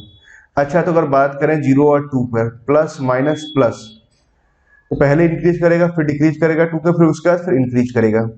ऐसा कुछ इसका रफ डायग्राम बनेगा ना। अच्छा, अब एक और पॉइंट समझे कि 0 पर वैल्यू कितनी आ रही है, 4/3 आई। ठीक है, तो पहले तो ऐसे इंक्रीज कर रहा है, फिर उसके बाद में 2 तक ऐसे डिक्रीज करेगा और फिर उसके बाद फिर इंक्रीज करेगा। ठीक है, मतलब x इज इक्वल टू 2 पे अगर बात की जाए तो x इक्वल टू 2 कैसा आएगा, इसका मिनिमम का पॉइंट आएगा और यहाँ पर इसका लोएस्ट क्या आएगा, ऑर्डिनेट आएगा। और कहाँ की बात कर रहे हैं हम, x ग्रेटर देन 0 की, जब x 0 से बड़ा है तो यहां से बात कर रहे हैं ना। तो यही हमारे पास लोएस्ट ऑर्डिनेट बनेगा। तो अब क्या x एक और मतलब a का वैल्यू तो 2 आ गया, चलो ठीक है, तो 2 निकालना है ना, by coordinate, sorry by coordinate निकालना है, तो x का वैल्यू 2 डाल देते हैं। तो x इज इक्वल टू का 2 डाला तो हमने, तो y का वैल्यू कितना आ जाएगा, 2 डालने पर यहाँ कितना आ जाएगा, 8/3 आया। 2 डालेंगे तो यहाँ माइनस का 4 आ जाएगा, प्लस का 4/3 आ जाएगा, कुछ ऐसे आ गया।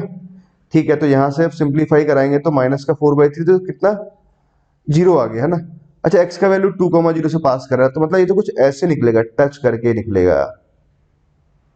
y कोऑर्डिनेट कितना आ गया, b का वैल्यू तो आ गया 0 और a का वैल्यू हमारे पास में कितना आ गया, 2 आ गया। तो ये कितना आ जाएगा, a प्लस 6b का वैल्यू कितना आएगा, 2 आएगा। ये आंसर आना चाहिए।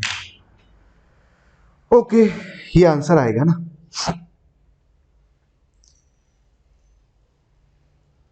ओके बच्चों, तो क्या आंसर हुआ हमारे पास में, 2 आंसर आया है ना। 7th का आंसर चेक करते हैं, 7th का आंसर क्या दिया है, 7th का आंसर 2 है ना, एकदम सही जवाब है ना। हमने सबको सही सॉल्व किया है ना। ओके, यहाँ तक की बात तो मैं समझ में आई ना। क्वेश्चन नंबर 7 हमने समझ लिया ना। क्वेश्चन नंबर 8, अरे क्वेश्चन नंबर 8 ना, ये बहुत ही बेसिक से बेसिक प्रॉब्लम है। मतलब ये प्रॉब्लम जेई मेन में भी नहीं आ सकता, आने को आ सकता है, ऐसी कोई बड़ी बात नहीं है ना। और ये बहुत ही आसान प्रॉब्लम था।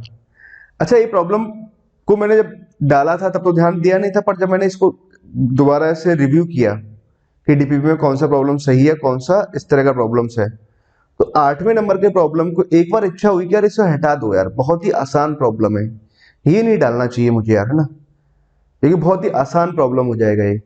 बट फिर भी मैंने इस प्रॉब्लम को यहाँ पर रखा, क्योंकि आसान और डिफिकल्ट से मतलब नहीं होता मेरा कभी भी। मेरा मीनिंग है हमेशा बच्चों को क्लिक कर रहा है कि नहीं कर रहा, प्रॉब्लम क्लिक कर गया तो फटाफट सॉल्व कर देंगे। अब देखो, जिन बच्चों को अगर क्लिक कर गया तो भैया ये प्रॉब्लम बहुत आसान थी। 72 को मैं कॉस में कन्वर्ट करेंगे तो cos square 18 degree, sine square 18, cos square 18, तो 1 आ गया ना। ये 36 जाएगा तो कॉस स्क्वायर 36, साइन स्क्वायर 1 आ गया तो 2 आ गया, 2 आ गया तो 16 इंटू 2 कितना आ गया, 32 आया। देखो कितना आसान प्रॉब्लम था, मैंने इसको नहीं हटाया था क्योंकि मेरा हटाने का कोई सेंस नहीं था ना। मेरा ये मतलब था कि बच्चों से होना चाहिए था। क्या आप इसे कर पाए? ठीक है, कर पाए तो अच्छी बात है, और नहीं तो बहुत से स्टूडेंट्स क्या है ना 18 और 36 की वैल्यूज में ही उलझ गए होंगे। अच्छा 18 की वैल्यू रख दें, 36 की वैल्यूज रख दें और देन फिर उसको सिंप्लीफाई करें, है ना। तो बच्चे यही सोचने लगे होंगे। ठीक है, तो ऐसा नहीं करना है आपको इस प्रॉब्लम के अंदर। ठीक है, नाउ अगला प्रॉब्लम मूव करें, क्वेश्चन नंबर 9। ये भी अल्टीमेट प्रॉब्लम है ना, आसान प्रॉब्लम है और बढ़िया है ना। क्या है क्वेश्चन नंबर 9 में, क्या दे रखा है, एबीसी भी एक ट्राइंगल दे रखा है विद एंगल ए 45 डिग्री है। ठीक है, P be a point of contact दे रखा है, inscribed circle of triangle ABC on the side BC such that PB का वैल्यू 3 और पीसी का वैल्यू 5 है। पहले डायग्राम बनाते हैं। एक ट्राइंगल एबीसी है, ये एंगल कितना दे रखा है 45 डिग्री। ठीक है, एक सर्कल आपको इंस्क्राइब्ड सर्कल है, ये इंस्क्राइब्ड सर्कल कहाँ टच कर रहा है, पी पर टच कर रहा है। ये बी पॉइंट है, ये सी पॉइंट है, ये ए पॉइंट है। पीबी जो डिस्टेंस है वो 3 दे रखा है, पीसी जो डिस्टेंस है वो कितना दे रखा है 5 दे रखा है। इट मीन कि आपको एस माइनस बी पता है और एस माइनस सी पता है। तो जिन लोगों को मालूम होगा ना तो ये डिस्टेंस एस माइनस बी होती है, बी से है ना, ये भी एस माइनस बी होगी, ए से अगर देखे तो ये डिस्टेंस एस माइनस ए आता है ना, पता होना चाहिए ना। ओके चलो ठीक है, इतना हमें पता है। आगे उसने पूछा find the value of delta r upon 2 plus root 2 ना। डेल्टा क्या एरिया ऑफ द ट्राइंगल दे रखा है और आर क्या सर्कम रेडियस दे रखा है ना। सही से लिखा नहीं but circum radius of the triangle ABC है ना रेस्पेक्टिवली, ये कहना चाह रहा है। मतलब मुझे एरिया ऑफ ट्राइंगल और सर्कम रेडियस निकालना है। ठीक है, सर्कम रेडियस तो देखो डायरेक्ट निकाल सकते हैं। ये लेंथ कितना आ गया 8 आ गया है, ये टोटल लेंथ तो 8 लिखा हुआ है ना। और आपको पता है भैया कि 8 अपॉन उसके सामने वाला angle sine 45 that equals to 2r। ठीक है, 2 से एक्चुअली 4 टाइम्स कैंसिल हो जाएगा और ये 1 अपॉन रूट 2 आएगा, ये आ जाएगा। तो r का वैल्यू तो भैया कितना आ गया 4 रूट 2 आया। सर्कम रेडियस तो फटाफट निकल गया, तो कहीं कोई मेहनत नहीं लगी है ना। ठीक है, अब बात करते हैं अपने आगे की, है ना। आगे की बात क्या हो रही है कि एरिया ऑफ ट्राइंगल निकालना। अच्छा एरिया ऑफ ट्राइंगल निकालना है तो भैया अगर मुझे मान लो कि देखो ये लेंथ 3 है तो ये लेंथ भी 3 होगी, ये लेंथ 5 है तो ये लेंथ भी 5 होगा। किसी किसी पॉइंट से सर्कल पर खींची गई जो टेंजेंट है वो लेंथ ऑफ टेंजेंट कैसा आता है, बराबर आता है। तो इट मीन कि अगर ये लेंथ x है तो ये लेंथ भी कितना होगा x ही होगा। ठीक है, तो यहां तक की बात तो आपको समझ में आई। अच्छा अब देखो यहां से अगर मैं x निकाल दूं तो एरिया ऑफ ट्राइंगल निकल जाएगा ना, क्योंकि हाफ बीसी साइन है। ठीक है, तो अब मैं एक काम करता हूं using cosine rule. Cosine rule की हेल्प लेते हैं हम। कैसे? कोसाइन रूल, तो cos of 45 is equal to कितना आएगा, इस साइड का स्क्वायर x प्लस 3 का whole square plus sine of x plus 5 का whole square minus of opposite side का स्क्वायर 8 स्क्वायर अपॉन में 2 times of x plus 3 into 2ab है ना, इंटू x प्लस 5 ये आ जाएगा। और दैट इज टू कितना आ जाएगा 1 अपॉन रूट 2 आ जाएगा। ये आ गया हमारे पास, है ना। अब ध्यान से लिखा है तो हमारे पास एक इक्वेशन है और एक ही अननोन है x। अगर x निकल के आ गया तो एरिया ऑफ द ट्राइंगल हम आसानी से निकाल सकते हैं। हाफ बीसी साइन है तो x प्लस रूट 3 और x प्लस रूट 5 है ना। Okay sorry, area of the triangle की अगर मैं बात करूं तो डेल्टा कितना आ जाएगा, एरिया ऑफ द ट्राइंगल आ जाएगा x प्लस 3 x प्लस 5। ठीक है, ये आ गया हमारे पास में। और साथ में अगर हम देखें बीच का एंगल कितना आ रहा है 1 अपॉन रूट 2 आया, तो यहां से आ जाएगा साइन 45 साइन बीसी ना, हाफ बीसी साइन है ना, तो ये आ गया। ओके मुझे तो क्या चाहिए, इन दोनों के वैल्यूज का प्रोडक्ट चाहिए, है ना। सॉरी बच्चों, ना चलो पूरा सॉल्व कर लेते हैं। देखो बहुत ध्यान समझना ना। और कोई लॉजिक लगा सकते हैं क्या आपने?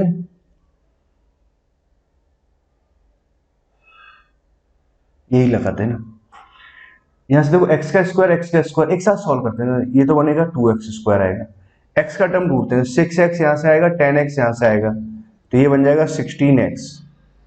ठीक है, 9 यहां से आएगा, 25 यहां से आएगा। 25 में अगर 9 अगर जोड़ेंगे कितना हो जाएगा, होगा 34 आ गया।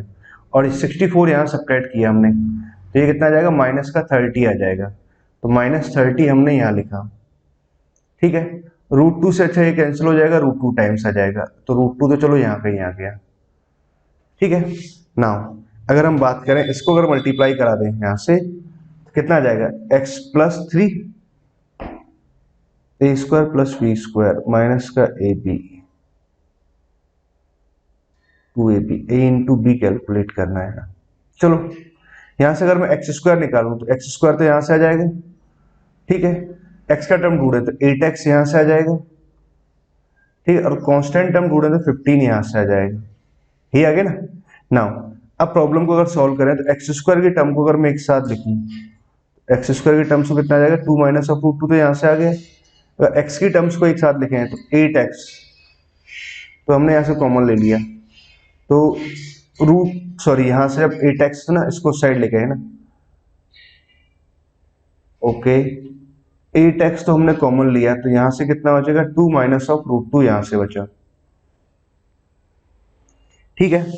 15 -15 आ रहा है ना, -30 यहां से आया, ओके। 34 तो चला गया था ना, इसको इधर लेके जाएंगे तो -15 अगर मैं कॉमन ले लूं तो 2 प्लस ऑफ √2 यहां से आ जाएगा, ठीक है। दैट इक्वल्स टू कितना है, 0 आया, ऐसा कुछ आ गया यहां से, ओके। अब पॉइंट को समझे है ना, बहुत ध्यान से समझिए कि मुझे क्या करना है, इसका वैल्यू निकालना है ना, ओके। देखो बहुत ध्यान से समझो ना, सवाल यही सॉल्व हो जा रहा है ना। हमें निकालना है इसका वैल्यू, डेल्टा r अपॉन 2 √2 ना। नाउ मुझे किसका वैल्यू निकालना है, डेल्टा r अपॉन 2 प्लस √2, इसका वैल्यू कैलकुलेट करना है। डेल्टा तो हमारे पास क्या बन जाएगा, एरिया ऑफ द ट्राइंगल। अच्छा एरिया ऑफ ट्राइंगल देखो हमारे पास ये आ रहा है डेल्टा, तो हाफ तो हमने यहाँ लिखा डेल्टा का वैल्यू, हाफ BC साइन है, तो ये लिखेंगे x+3 x+5। अच्छा इसको अंदर मल्टीप्लाई कराओ, इसको जैसे अंदर मल्टीप्लाई कराओगे ना आप समझ जाओगे, x² तो यहाँ से आ गया, 8x का टर्म यहाँ से आ गया, प्लस का 15 यहाँ से आया, ये आ रहा है, ठीक है। और साथ में कितना है, 1/√2 आया, तो यहाँ से आ गया 1/√2 आया, ठीक है। r का अगर मैं वैल्यू बात करूँ, सर्कम रेडियस कितना आ जाएगा, 4√2 आ रहा है, ये लिख दिया। अपॉन में हमारे पास में कितना है, 2 + √2 आया, ये आया। अब देखो √2 से तो √2 कैंसिल हो गया, 2 से अच्छा ही कैंसिल हो जाएगा 2 टाइम्स, ठीक है। तो पॉइंट को अगर समझे तो भैया ये तो हमारे पास ऊपर तो 2 लिखा हुआ है, नीचे क्या लिखा हुआ है, 2 + √2 लिखा हुआ है ही। अच्छा अब देखो x² + 8x की अगर मैं वैल्यू लिखूं, 15 को इधर ले गए तो 15 कितना आ जाएगा, x² प्लस इसका वैल्यू अगर लिखा जाए तो 15, तो यहां से आया 2 + √2 यहां से आया, अपॉन में कितना आ जाएगा, 2 माइनस ऑफ √2 आ जाएगा, ठीक है। ये हमने इसका वैल्यू लिखा x² + 8x का वैल्यू, इसको उधर ले गए और 2 माइनस √2 से डिवाइड लगा दिया, ठीक है। तो ये आ गया हमारे पास, अब +15 ऑलरेडी लिखा हुआ है, ठीक है। अपॉन में है ना, यहां तक आया ना, कहीं कोई गड़बड़ नहीं होनी चाहिए, तभी हम पूरी कैलकुलेशंस कर लें ताकि कोई भी गड़बड़ ना हो। 15 तो देखो बाहर कॉमन ले लो, 15 कॉमन ले लिया, 2 + √2 और 2 माइनस ऑफ √2 तो कितना, √2 कैंसिल हो जाएगा, ऊपर तो चलो 4 आ गया, नीचे आ जाएगा 2 माइनस ऑफ √2 आ जाएगा। चलो ऊपर 15 आ रहा है, अब देखो यहाँ से कितना बनेगा, 4 माइनस का 2 तो यहाँ से नीचे तो आ गया, इन तरह से 2 यहाँ से है, 2 से 2 कैंसिल हो जाएगा, फाइनली मेरा आंसर आ रहा है 60, अगर कहीं कोई कैलकुलेशन मिस्टेक नहीं करी है तो, ठीक है। कैलकुलेशन मिस्टेक किया तो स्टूडेंट फिर आप अपने हिसाब से आप एक बार चेक कर लेना इसको ना। 9th का आंसर कितना आ रहा है, 60 आना चाहिए, मेरा आंसर 60 आया है ना, 60 सही है ना, कहीं भी कोई कैलकुलेशन मिस्टेक नहीं करी, बहुत बड़ी बात है ना। क्योंकि कई बार क्या है, तब बहुत बारीक बारीक सी कैलकुलेशन आ जाती है ना, तो गड़बड़ होने के चांसेस बढ़ जाते हैं। नाउ तो यहाँ तक की बात तो हमने चलो सॉल्व कर लिया, बढ़िया प्रॉब्लम था, आसान सा प्रॉब्लम था ना, कहीं भी कोई दिक्कत नहीं थी ना। अब मूव करें अगली प्रॉब्लम की तरफ। अच्छा देखो अगला जो प्रॉब्लम है ना, 10th नंबर का है ना, गुड प्रॉब्लम है ना, मतलब वेरी वेरी गुड प्रॉब्लम। अब देखो सॉल्व कैसे करेंगे, बहुत ध्यान से समझना कि लिमिट हमें निकालना है जब x 0 को अप्रोच कर रहा है। अच्छा देखो पहली बात तो देखो, जब x 0 को अप्रोच करेगा तो दो साइड से अप्रोच कर सकता है, 0 प्लस हो सकता है या 0 माइनस हो सकता है। अच्छा अगर 0 प्लस हुआ तो भाई लॉग का डायग्राम तो इसका तो ऐसा कुछ आता है, 0 से अगर थोड़ा सा ज्यादा नंबर हुआ तो बस थोड़ा सा कम हो जाएगा, 0 से ये कम आएगा, तो 0 से कम आया तो ये कितना बनेगा, -∞ बनेगा। 0 से अब थोड़ा सा आगे जा रहा है, अच्छा इस लॉग का ग्राफ भी समझ लो, तो सभी को ना इसका ग्राफ भी पता रहना चाहिए, कुछ ऐसे आता है, कुछ ऐसे आता है, इसका ग्राफ है ना, जीरो से थोड़ा सा आगे गए तो कैसा प्लस प्लस मतलब जीरो प्लस की तरफ जा रहा है, ठीक है। ग्राफ का थोड़ा सा बढ़ा तो प्लस इन्फिनिटी बना, तो ये कितना बना, इन्फिनिटी माइनस इन्फिनिटी बन रहा है ना, ठीक है। अगर मान लो कि मैं जीरो माइनस की बात करूं, जीरो से अगर थोड़ा सा कम लिया जाए, तो जीरो से अगर थोड़ा सा कम है नंबर है ना, नेगेटिव, नेगेटिव हल्का सा नेगेटिव लिया तो पॉजिटिव बनेगा, तो यहां से तो क्या बनेगा, प्लस इन्फिनिटी, ठीक है। और जीरो माइनस जीरो से थोड़ा सा कम गए तो जीरो माइनस बना, तो जीरो माइनस कितना बनेगा, माइनस इन्फिनिटी। तो कैसा आया, इन्फिनिटी माइनस इन्फिनिटी आया। पहली बात तो क्या लिखा हुआ, इन्फिनिटी माइनस इन्फिनिटी फॉर्म है। अच्छा, अगर इन्फिनिटी माइनस इन्फिनिटी फॉर्म है तो प्रॉब्लम को सिंप्लीफाई कैसे करेंगे। तो एक प्रॉब्लम को अगर इन्फिनिटी माइनस इन्फिनिटी फॉर्म आता है ना, तो प्रॉब्लम में देखो हमेशा क्या आता है, तो एक्सपेंशंस लगते हैं, या तो बाइनोमियल एक्सपेंशन लगे या फिर एक्सपेंशन लगा दो, कोई भी है ना, जो भी मतलब सवाल में सुटेबल एक्सपेंशन हो, उसकी हेल्प से हम सॉल्व करते हैं ना। बहुत ध्यान से समझना, आप प्रॉब्लम को बहुत ध्यान से समझिए। तो पहला काम तो हमने क्या किया, तो जब भी इन्फिनिटी माइनस इन्फिनिटी, तो कोशिश ये रहती है कि 0.0 बन जाए, इन्फिनिटी अपॉन इन्फिनिटी बन जाए ना। पहला काम तो चलो, इसको जब हमने सॉल्व कर रहे हैं तो हमने इसका एलसीएम लिया। तो एलसीएम जब लेंगे तो ln of x plus under root of 1 plus x square plus sine of ln of 1 minus x, तो हमने ऐसे लिखा अपॉन में ln of 1 minus x ln of x plus under root of 1 plus x square, ठीक है। यहां तक की बात तो मुझे समझ में आई है ना, कि एलसीएम ले लिया तो अभी इन्फिनिटी, ये इन्फिनिटी और माइनस इन्फिनिटी के फॉर्मेट में आ रहा है ना, ठीक है। ये भी इन्फिनिटी मतलब ये जीरो जीरो की तरफ जा रहा है ना, सॉरी ये भी जीरो की तरफ जा रहा है, ये भी जीरो की तरफ जा रहा है, तो ये भी जीरो बाई जीरो फॉर्म आ गया है ना। चलो कहने का मतलब ये है कि जीरो बाई जीरो फॉर्म आया, ठीक है। तो जीरो बाई जीरो का फॉर्म है, तो सिंप्लीफाई कैसे करेंगे। एक तरीका एल एच रूल लगाओ, नहीं एल एच रूल से तो गड़बड़ हो जाता है मामला ना कई बार। अब क्या है कि इसको सिंप्लीफाई करते हैं ना। सिंप्लीफाई में देखो कुछ कुछ रिजल्ट आपको पता है, एक रिजल्ट मुझे ये पता है, limit of x tends to zero log of 1 plus x upon में एक्स, अगर एक्स अगर जीरो को अप्रोच कर रहा है, तो भाई ये वाला नंबर अगर मान लो जीरो को अप्रोच कर रहा है और ये वाला नंबर भी अगर जीरो को अप्रोच कर रहा है, तो ओवरऑल जो इसका लिमिटिंग वैल्यू है कितना आएगा, 1 आएगा, ठीक है। ये बात आपको पता होना चाहिए। अब देखो हमने क्या किया, सेम इसका कुछ फॉर्मूला बनाया है, तो बहुत ध्यान से समझना इस बात को। पहले तो मैं इसी पर ही फोकस कर रहा हूं, एक्स अगर जीरो है, ln ऑफ एक्स है ना। एक और पॉइंट समझते हैं ना, मैं आपको चलो बात में समझाता हूं, ये बहुत ही बढ़िया है ना दासो प्रॉब्लम है ना, ln ऑफ 1 माइनस एक्स। अब देखो मैंने क्या किया, एक काम करते हैं,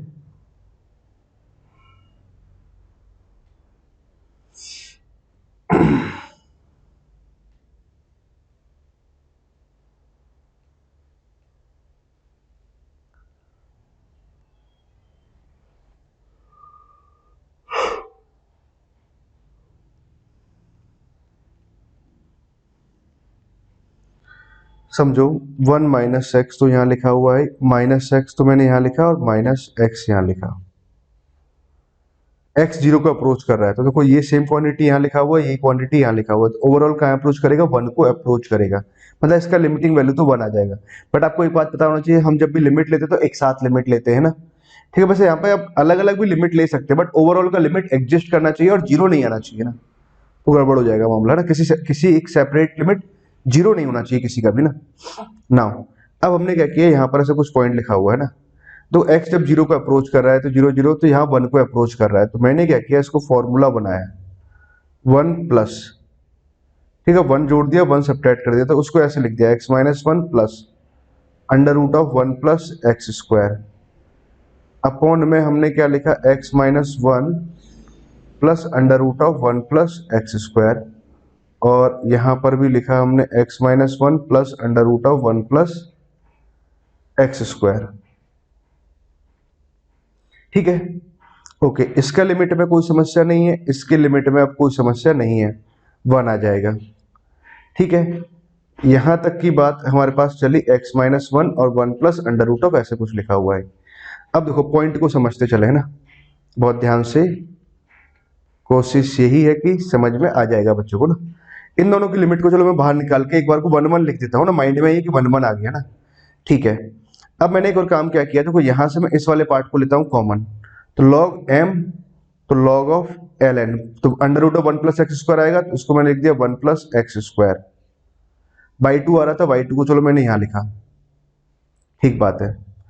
तो log mn बनेगा ना, तो log इसको पूरा कॉमन ले लिया, तो यहाँ तो डिवाइड में चला जाएगा ही। ठीक है, तो अगला हमारे पास में क्या बचा, ln ऑफ, तो 1 तो यहाँ से बचा, और x upon under root of 1 plus x square, ऐसा कुछ आ गया ना। इसको मैंने कॉमन ले लिया, तो इसके अंदर ये बच गया ना, तो ये वाला पार्ट तो log mn का फॉर्मूला लगा दिया, log m plus log n, ये बन गया हमारे पास। ठीक है, यहाँ पे हमारे पास क्या लिखा हुआ है, ln ऑफ 1 माइनस एक्स लिखा हुआ है। ठीक है, अपॉन में से प्लस में 3 टर्म्स आई है ना। अब देखो पॉइंट को समझो, मैं इसको मान लो थोड़ी देर के लिए फर्स्ट बोलता हूँ, इसको सेकंड बोलता हूँ। मान लो कि फर्स्ट को मैंने यहाँ लिखा हुआ है, सेकंड को मैंने यहाँ लिखा है। ठीक है, और यहाँ से माइनस एक्स आ रहा है। ठीक है, अब मैंने इसको कर दिया रेशलाइज। रेशलाइज करने से क्या हुआ कि ये तो बन जाएगा हमारे पास में एक्स स्क्वायर आ जाएगा, प्लस का 1 यहाँ से आएगा, माइनस का 2x यहाँ से आएगा, माइनस का 1 यहाँ से आएगा, माइनस एक्स स्क्वायर यहाँ से आएगा, अपॉन में जो टर्म आएगा वो कितना आ गया हमारे पास में, आ गया रेशलाइज जब कराएंगे तो x minus 1 minus of under root of 1 plus x square. ठीक है, अब देखो x कहाँ अप्रोच कर रहा है, 0 को अप्रोच कर रहा है, तो ये कहाँ अप्रोच करेगा, -1। x अगर 0 को अप्रोच कर रहा है तो -1, तो कितना आ जाएगा, -2 आया, तो यहाँ से आ जाएगा माइनस माइनस तो कैंसिल हो जाएगा, प्लस का 2 बन जाएगा ना, हाफ। चलो अब देखो पॉइंट को समझिए, एक्स स्क्वायर से एक्स स्क्वायर भी कैंसिल हो गया, 1 से 1 भी कैंसिल हो गया, ठीक बात है ना। x 0 को अप्रोच कर रहा है तो यहाँ से कितना आ गया, -1, और -1 यहाँ से आया तो कितना आया, माइनस का 2 आया। अच्छा, माइनस का 2 आया तो माइनस का 2 से प्लस का 2 भी, माइनस का 2 कैंसिल हो जाएगा, तो यहाँ से अल्टीमेटली कितना x आया, और यहाँ से कितना आ रहा है, x आ रहा है ना। तो ये कितना बन गया हमारे पास में, माइनस ऑफ एक्स स्क्वायर बना, इसका लिमिटिंग वैल्यू मैंने ले लिया ना। चलो इनका, और देखो इसको टर्म्स को मैंने यहाँ लिखा ना। अब समझो बात को बहुत ध्यान से कि हाफ तो यहाँ है, पहले अपॉन में समझाता हूँ आपको ना। फर्स्ट में कोई दिक्कत नहीं थी, सेकंड में कोई दिक्कत नहीं थी, इस वाले पार्ट को जब हम लेंगे तो लिमिट कितना आ जाएगा, यहाँ -2 आ जाएगा ना। यहाँ तो इसकी लिमिट से हमें कोई प्रॉब्लम नहीं है ना। ठीक है, यहाँ कितना आ रहा है, माइनस का 2x आ रहा है ना। अच्छा, -2 से -2 कैंसिल हो जाएगा, तो ये प्लस का x आया, मतलब माइनस एक्स स्क्वायर बच रहा है फाइनली। ओके, अच्छा अब देखो, आप चाहो तो यहाँ पे भी लिमिट ले लो ना, कोई समस्या नहीं है ना। फर्स्ट का लिमिट भी बना आएगा, सेकंड का लिमिट भी बना जाएगा, कोई समस्या नहीं है। कारण बताऊंगा, बस 0 लिमिट नहीं आना चाहिए ना। प्रोडक्ट में आप ऐसे लिमिट ले सकते हैं ना, वैलिड रहता है हमेशा, नहीं तो एक साथ बाद में लिमिट ले लेंगे ना। इसलिए मैं फर्स्ट सेकंड इसलिए लिख रहा हूँ कि आप ये समझ लें कि हमने बाद में एक बार लिमिट लिया है, एक साथ ही लिमिट लिया हुआ है ना। चलो इतने हिस्से को छोड़ दिया, तो -2x यहाँ से आया और यहाँ से कुछ ऐसा आएगा। चलो यहाँ से -1 -2 कट जाएगा, प्लस का x, तो माइनस एक्स स्क्वायर यहाँ से आया, माइनस एक्स स्क्वायर आ रहा है ना। ठीक है, माइनस साइन आया है, नीचे एक्स स्क्वायर का टर्म आया, अल्टीमेटली ये रहा। अब देखो मुझे क्या करना चाहिए, ऊपर वाले पार्ट को एक्सपेंशन लगाना चाहिए। तो लॉग का एक्सपेंशन हमें सभी को पता है, लॉग ऑफ 1 प्लस एक्स का एक्सपेंशन कितना आता है भैया, लॉग ऑफ 1 प्लस एक्स का एक्सपेंशन आएगा x minus of x square by 2 plus of x cube by 3 x power 4/4, कुछ ऐसे आता है ना। तो हमने क्या किया, बाई 2 तो हमारे पास यहाँ लिखा हुआ है, कोई समस्या नहीं है। इसका एक्सपेंशन लिखते हैं, तो x की जगह कितना आ जाए, एक्स स्क्वायर, तो minus of x square by 2, तो मतलब x पावर 4/2 किया। ठीक है, आगे हमें जाने की जरूरत नहीं कि नीचे जितना डिग्री होता है ना, उसका 1 या 2 ज्यादा डिग्री तक ऊपर लिखते हैं ना। अप टू इन्फिनिटी तक x से एक्सपेंड कराओगे, प्लस साइन ऑफ। अब मैं इसको एक्सपेंशन करता हूं, x तो हमने यहां लिखा, ठीक है, under root of x square, कुछ ऐसे लिखा ना, x minus of x square में कितना आ जाएगा, 1 प्लस ऑफ एक्स स्क्वायर, यहां तक आया। ठीक है, प्लस फिर एक्स क्यूब लिखेंगे, एक्स क्यूब है ना, प्लस के बाद माइनस आएगा तो एक्स क्यूब, तो यहाँ क्यूब आ जाएगा और यहाँ अंडर रूट एक्स का क्यूब आ गया। ठीक है, तो ये आ गया हमारे पास, दूसरा वाला ब्रैकेट आया। अब तीसरा वाला ब्रैकेट को भी हम आगे लिखते हैं, प्लस साइन, कलर ब्लू लेते हैं ताकि चमकता सा दिखाई दे आपको ना। बहुत ध्यान समझना है ना ये सब बातों को। अब वन माइनस एक्स का एक्सपेंशन लिखना है, वन प्लस एक्स का पता है, एक्स को माइनस एक्स से रिप्लेस कर दो, कितना आ जाएगा यहाँ से minus x square by two x Q by three dot dot infinity, कुछ ऐसे आया। ठीक है ना। अब देखो बहुत ध्यान से समझिए, एक्स की टर्म्स को अगर समझे ना, ओके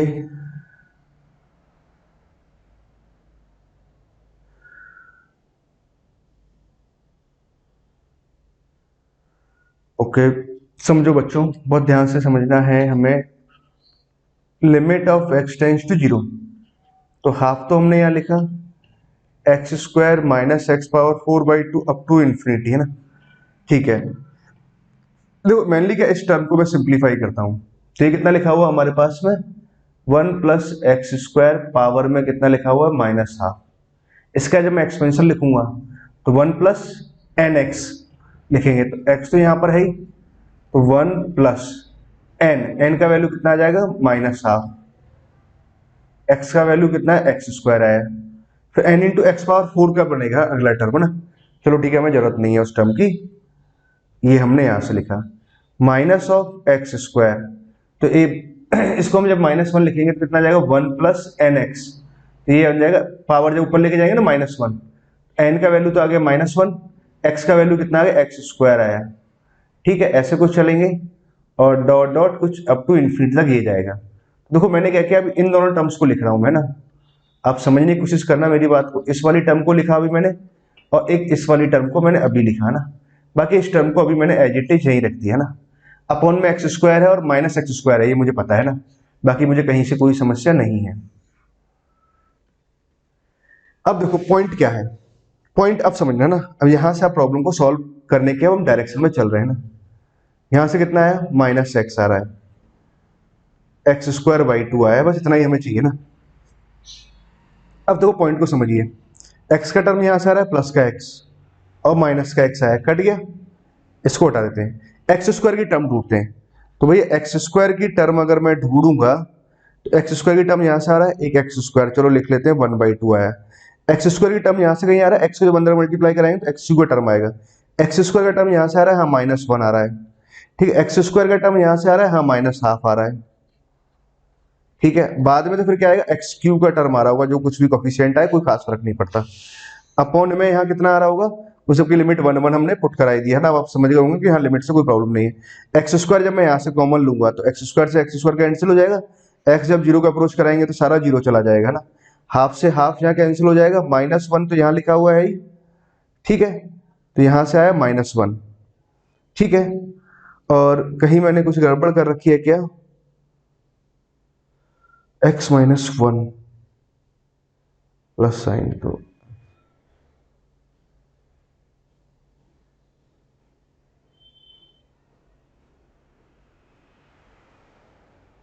हाफ यहां पर आ गया, माइनस एक्स स्क्वायर यहां से आया ना। ठीक है, एक्स स्क्वायर का टर्म एक बार फिर से देखते हैं, एक्स स्क्वायर तो यहाँ से हाफ आ गया, एक्स यहाँ तो एक्स का टर्म बनेगा, छोड़ देते हैं, एक्स स्क्वायर टर्म बनेगा तो यहाँ से माइनस हाफ आएगा, यहाँ से एक्स स्क्वायर टर्म बनेगा तो माइनस हाफ आएगा, माइनस हाफ प्लस हाफ तो कैंसिल हो जाएगा, माइनस वन यहाँ से बना, माइनस साइन यहाँ से बना। ठीक है, मतलब इसका जो लिमिटिंग वैल्यू आ रहा है ना बच्चों, कितना आंसर आएगा इसका, अकॉर्डिंग मी है ना, जो आंसर आ रहा है माइनस वन आ रहा है ना, और एक माइनस साइन चलो यहाँ पर है तो माइनस वन कितना आ गया प्लस वन आया, ये आंसर आ रहा है ना। कहीं शायद एक टू की गड़बड़ हो रहा है, शायद टू भी आ रहा था, वन अपॉइंट टू आ रहा था जब मैंने पहले कहीं सॉल्व किया था। तो लाओ एक बार मैं फटाफट चेक भी कर लेता हूँ ना, कैलकुलेशन चेक कर लेते हैं, कितना दे रखा है हमारे पास ना, चाहिए था तो अपने एलसीएम ले लिया, यहाँ तक की बात ठीक थी ना, यहाँ तक भी हमने सही कर दिया था, इस वाले पार्ट को हमने बाहर लिख लिया, तो वन बाई टू तो बाहर आ जाएगा, l n of one plus x square यहाँ से आ गया, log m plus log n जब लिखेंगे तो one plus x upon under root of one plus x square यहाँ लिख दिया, l n of one minus x, यहाँ तक की बात ठीक थी। ठीक है ना, अब हमने क्या किया, इस वाले पार्ट को चलो यहाँ पर लिखा, यहाँ कहीं गड़बड़ कर रहे हैं क्या, है ना, वन प्लस है ना, सेम क्वांटिटी, ये कहा x जब वन को अप्रोच कर रहा है, सॉरी x जब जीरो को अप्रोच कर रहा है, तो यहाँ से कितना आ गया माइनस वन, और यहाँ से प्लस वन आया, तो ये जीरो को अप्रोच कर रहा है, तो ये भी जीरो को अप्रोच कर रहा है, सेम क्वांटिटी, तो ये आ गया है ना।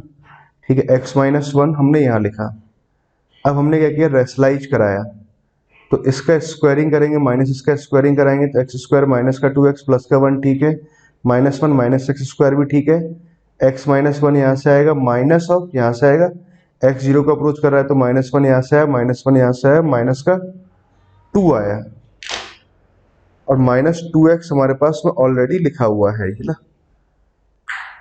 कोई प्रॉब्लम नहीं थी, -2 यहाँ से आया और -x आ गया है ना अल्टीमेटली, तो ये हुआ। ओके सॉरी, यहाँ से +x आ रहा है तो यहाँ से -x आ रहा है, -x² आ रहा है ना। ठीक है बच्चों, शायद अभी के हिसाब से मेरा आंसर कितना आ रहा है, 1 आ रहा है। ठीक है, ये आंसर रहेगा ना। कैलकुलेशन एक बार आप चेक भी कर सकते हो, नो डाउट, और अदरवाइज मैं चेक कर लूंगा ना। इसका लिमिटिंग वैल्यू कितना आ रहा है, 1 आ रहा है ना। ठीक है, कहीं कोई मिस्टेक की है तो, बाकी तरीका बहुत क्लियर है आपको ना, तरीका एकदम कंसेप्ट क्लियर है ना, कैसे सॉल्व करना चाहिए। तो इसका लिमिटिंग वैल्यू अगर 1 है तो देन 2 के ईच ना, तो वो तो फिर आंसर 2 आ जाएगा, आंसर 2 आएगा। और शायद मेरे हिसाब से इसका आंसर हाफ आ रहा था, हाफ शायद है ना। नाउ अब इसका आंसर कितना आ जाएगा हमारे पास, तो मतलब अभी तो खैर गलत हो गया ना, 2 आंसर आएगा ना। चलो ठीक है स्टूडेंट, एक बार आप इसका लिमिट चेक कर लेना। आई थिंक पहले सर इसका आंसर शायद हाफ था शायद है ना, पर अभी सॉल्व करने पे 1 आ रहा है, कहीं या तो वहां गलती है यहाँ गलती है ना, कहीं एक जगह गलती है ना। प्लीज चेक दैट है ना, और प्लीज इन्फॉर्म भी ना, मुझे इन्फॉर्म भी कर दिया करो ना। कुछ कुछ प्रॉब्लम है कि बहुत बड़ी बड़ी प्रॉब्लम्स हो जाती है ना, बहुत सारी कैलकुलेशंस हो जाती है प्रॉब्लम्स के अंदर। ठीक है बच्चों, नाउ तो आगे मूव करें। तो आज का हमने डीपीपी सॉल्व कर लिया, तो डीपीपी को समराइज करते हैं फटाफट से ना। तो देखो पहले प्रॉब्लम्स को समझे, तो 5 हमारे पास इंटीजर टाइप ऑफ प्रॉब्लम्स थी है ना, न्यूमेरिकल टाइप ऑफ प्रॉब्लम्स थी। तो ये वाला प्रॉब्लम भी बहुत बढ़िया प्रॉब्लम था, ये भी आसान होने वाला प्रॉब्लम था, ये तो बहुत ही लल्लू प्रॉब्लम था। ये प्रॉब्लम भी बढ़िया था, ये प्रॉब्लम भी मस्त था, मतलब 6 और 10 प्रॉब्लम सबसे जबरदस्त प्रॉब्लम थी ना। उसके बाद ये प्रॉब्लम भी बहुत बढ़िया प्रॉब्लम था, ये भी बढ़िया प्रॉब्लम था, ये भी अच्छा प्रॉब्लम है। ये दोनों आसान प्रॉब्लम थी, सॉल्वेबल है ना। ठीक बच्चों, आई होप आपको डीपीपी नंबर 32 आपने सॉल्व कर लिया और इसमें सभी प्रॉब्लम्स को आपने एंजॉय भी किया है ना। ओके बच्चों, चलो बाय बाय।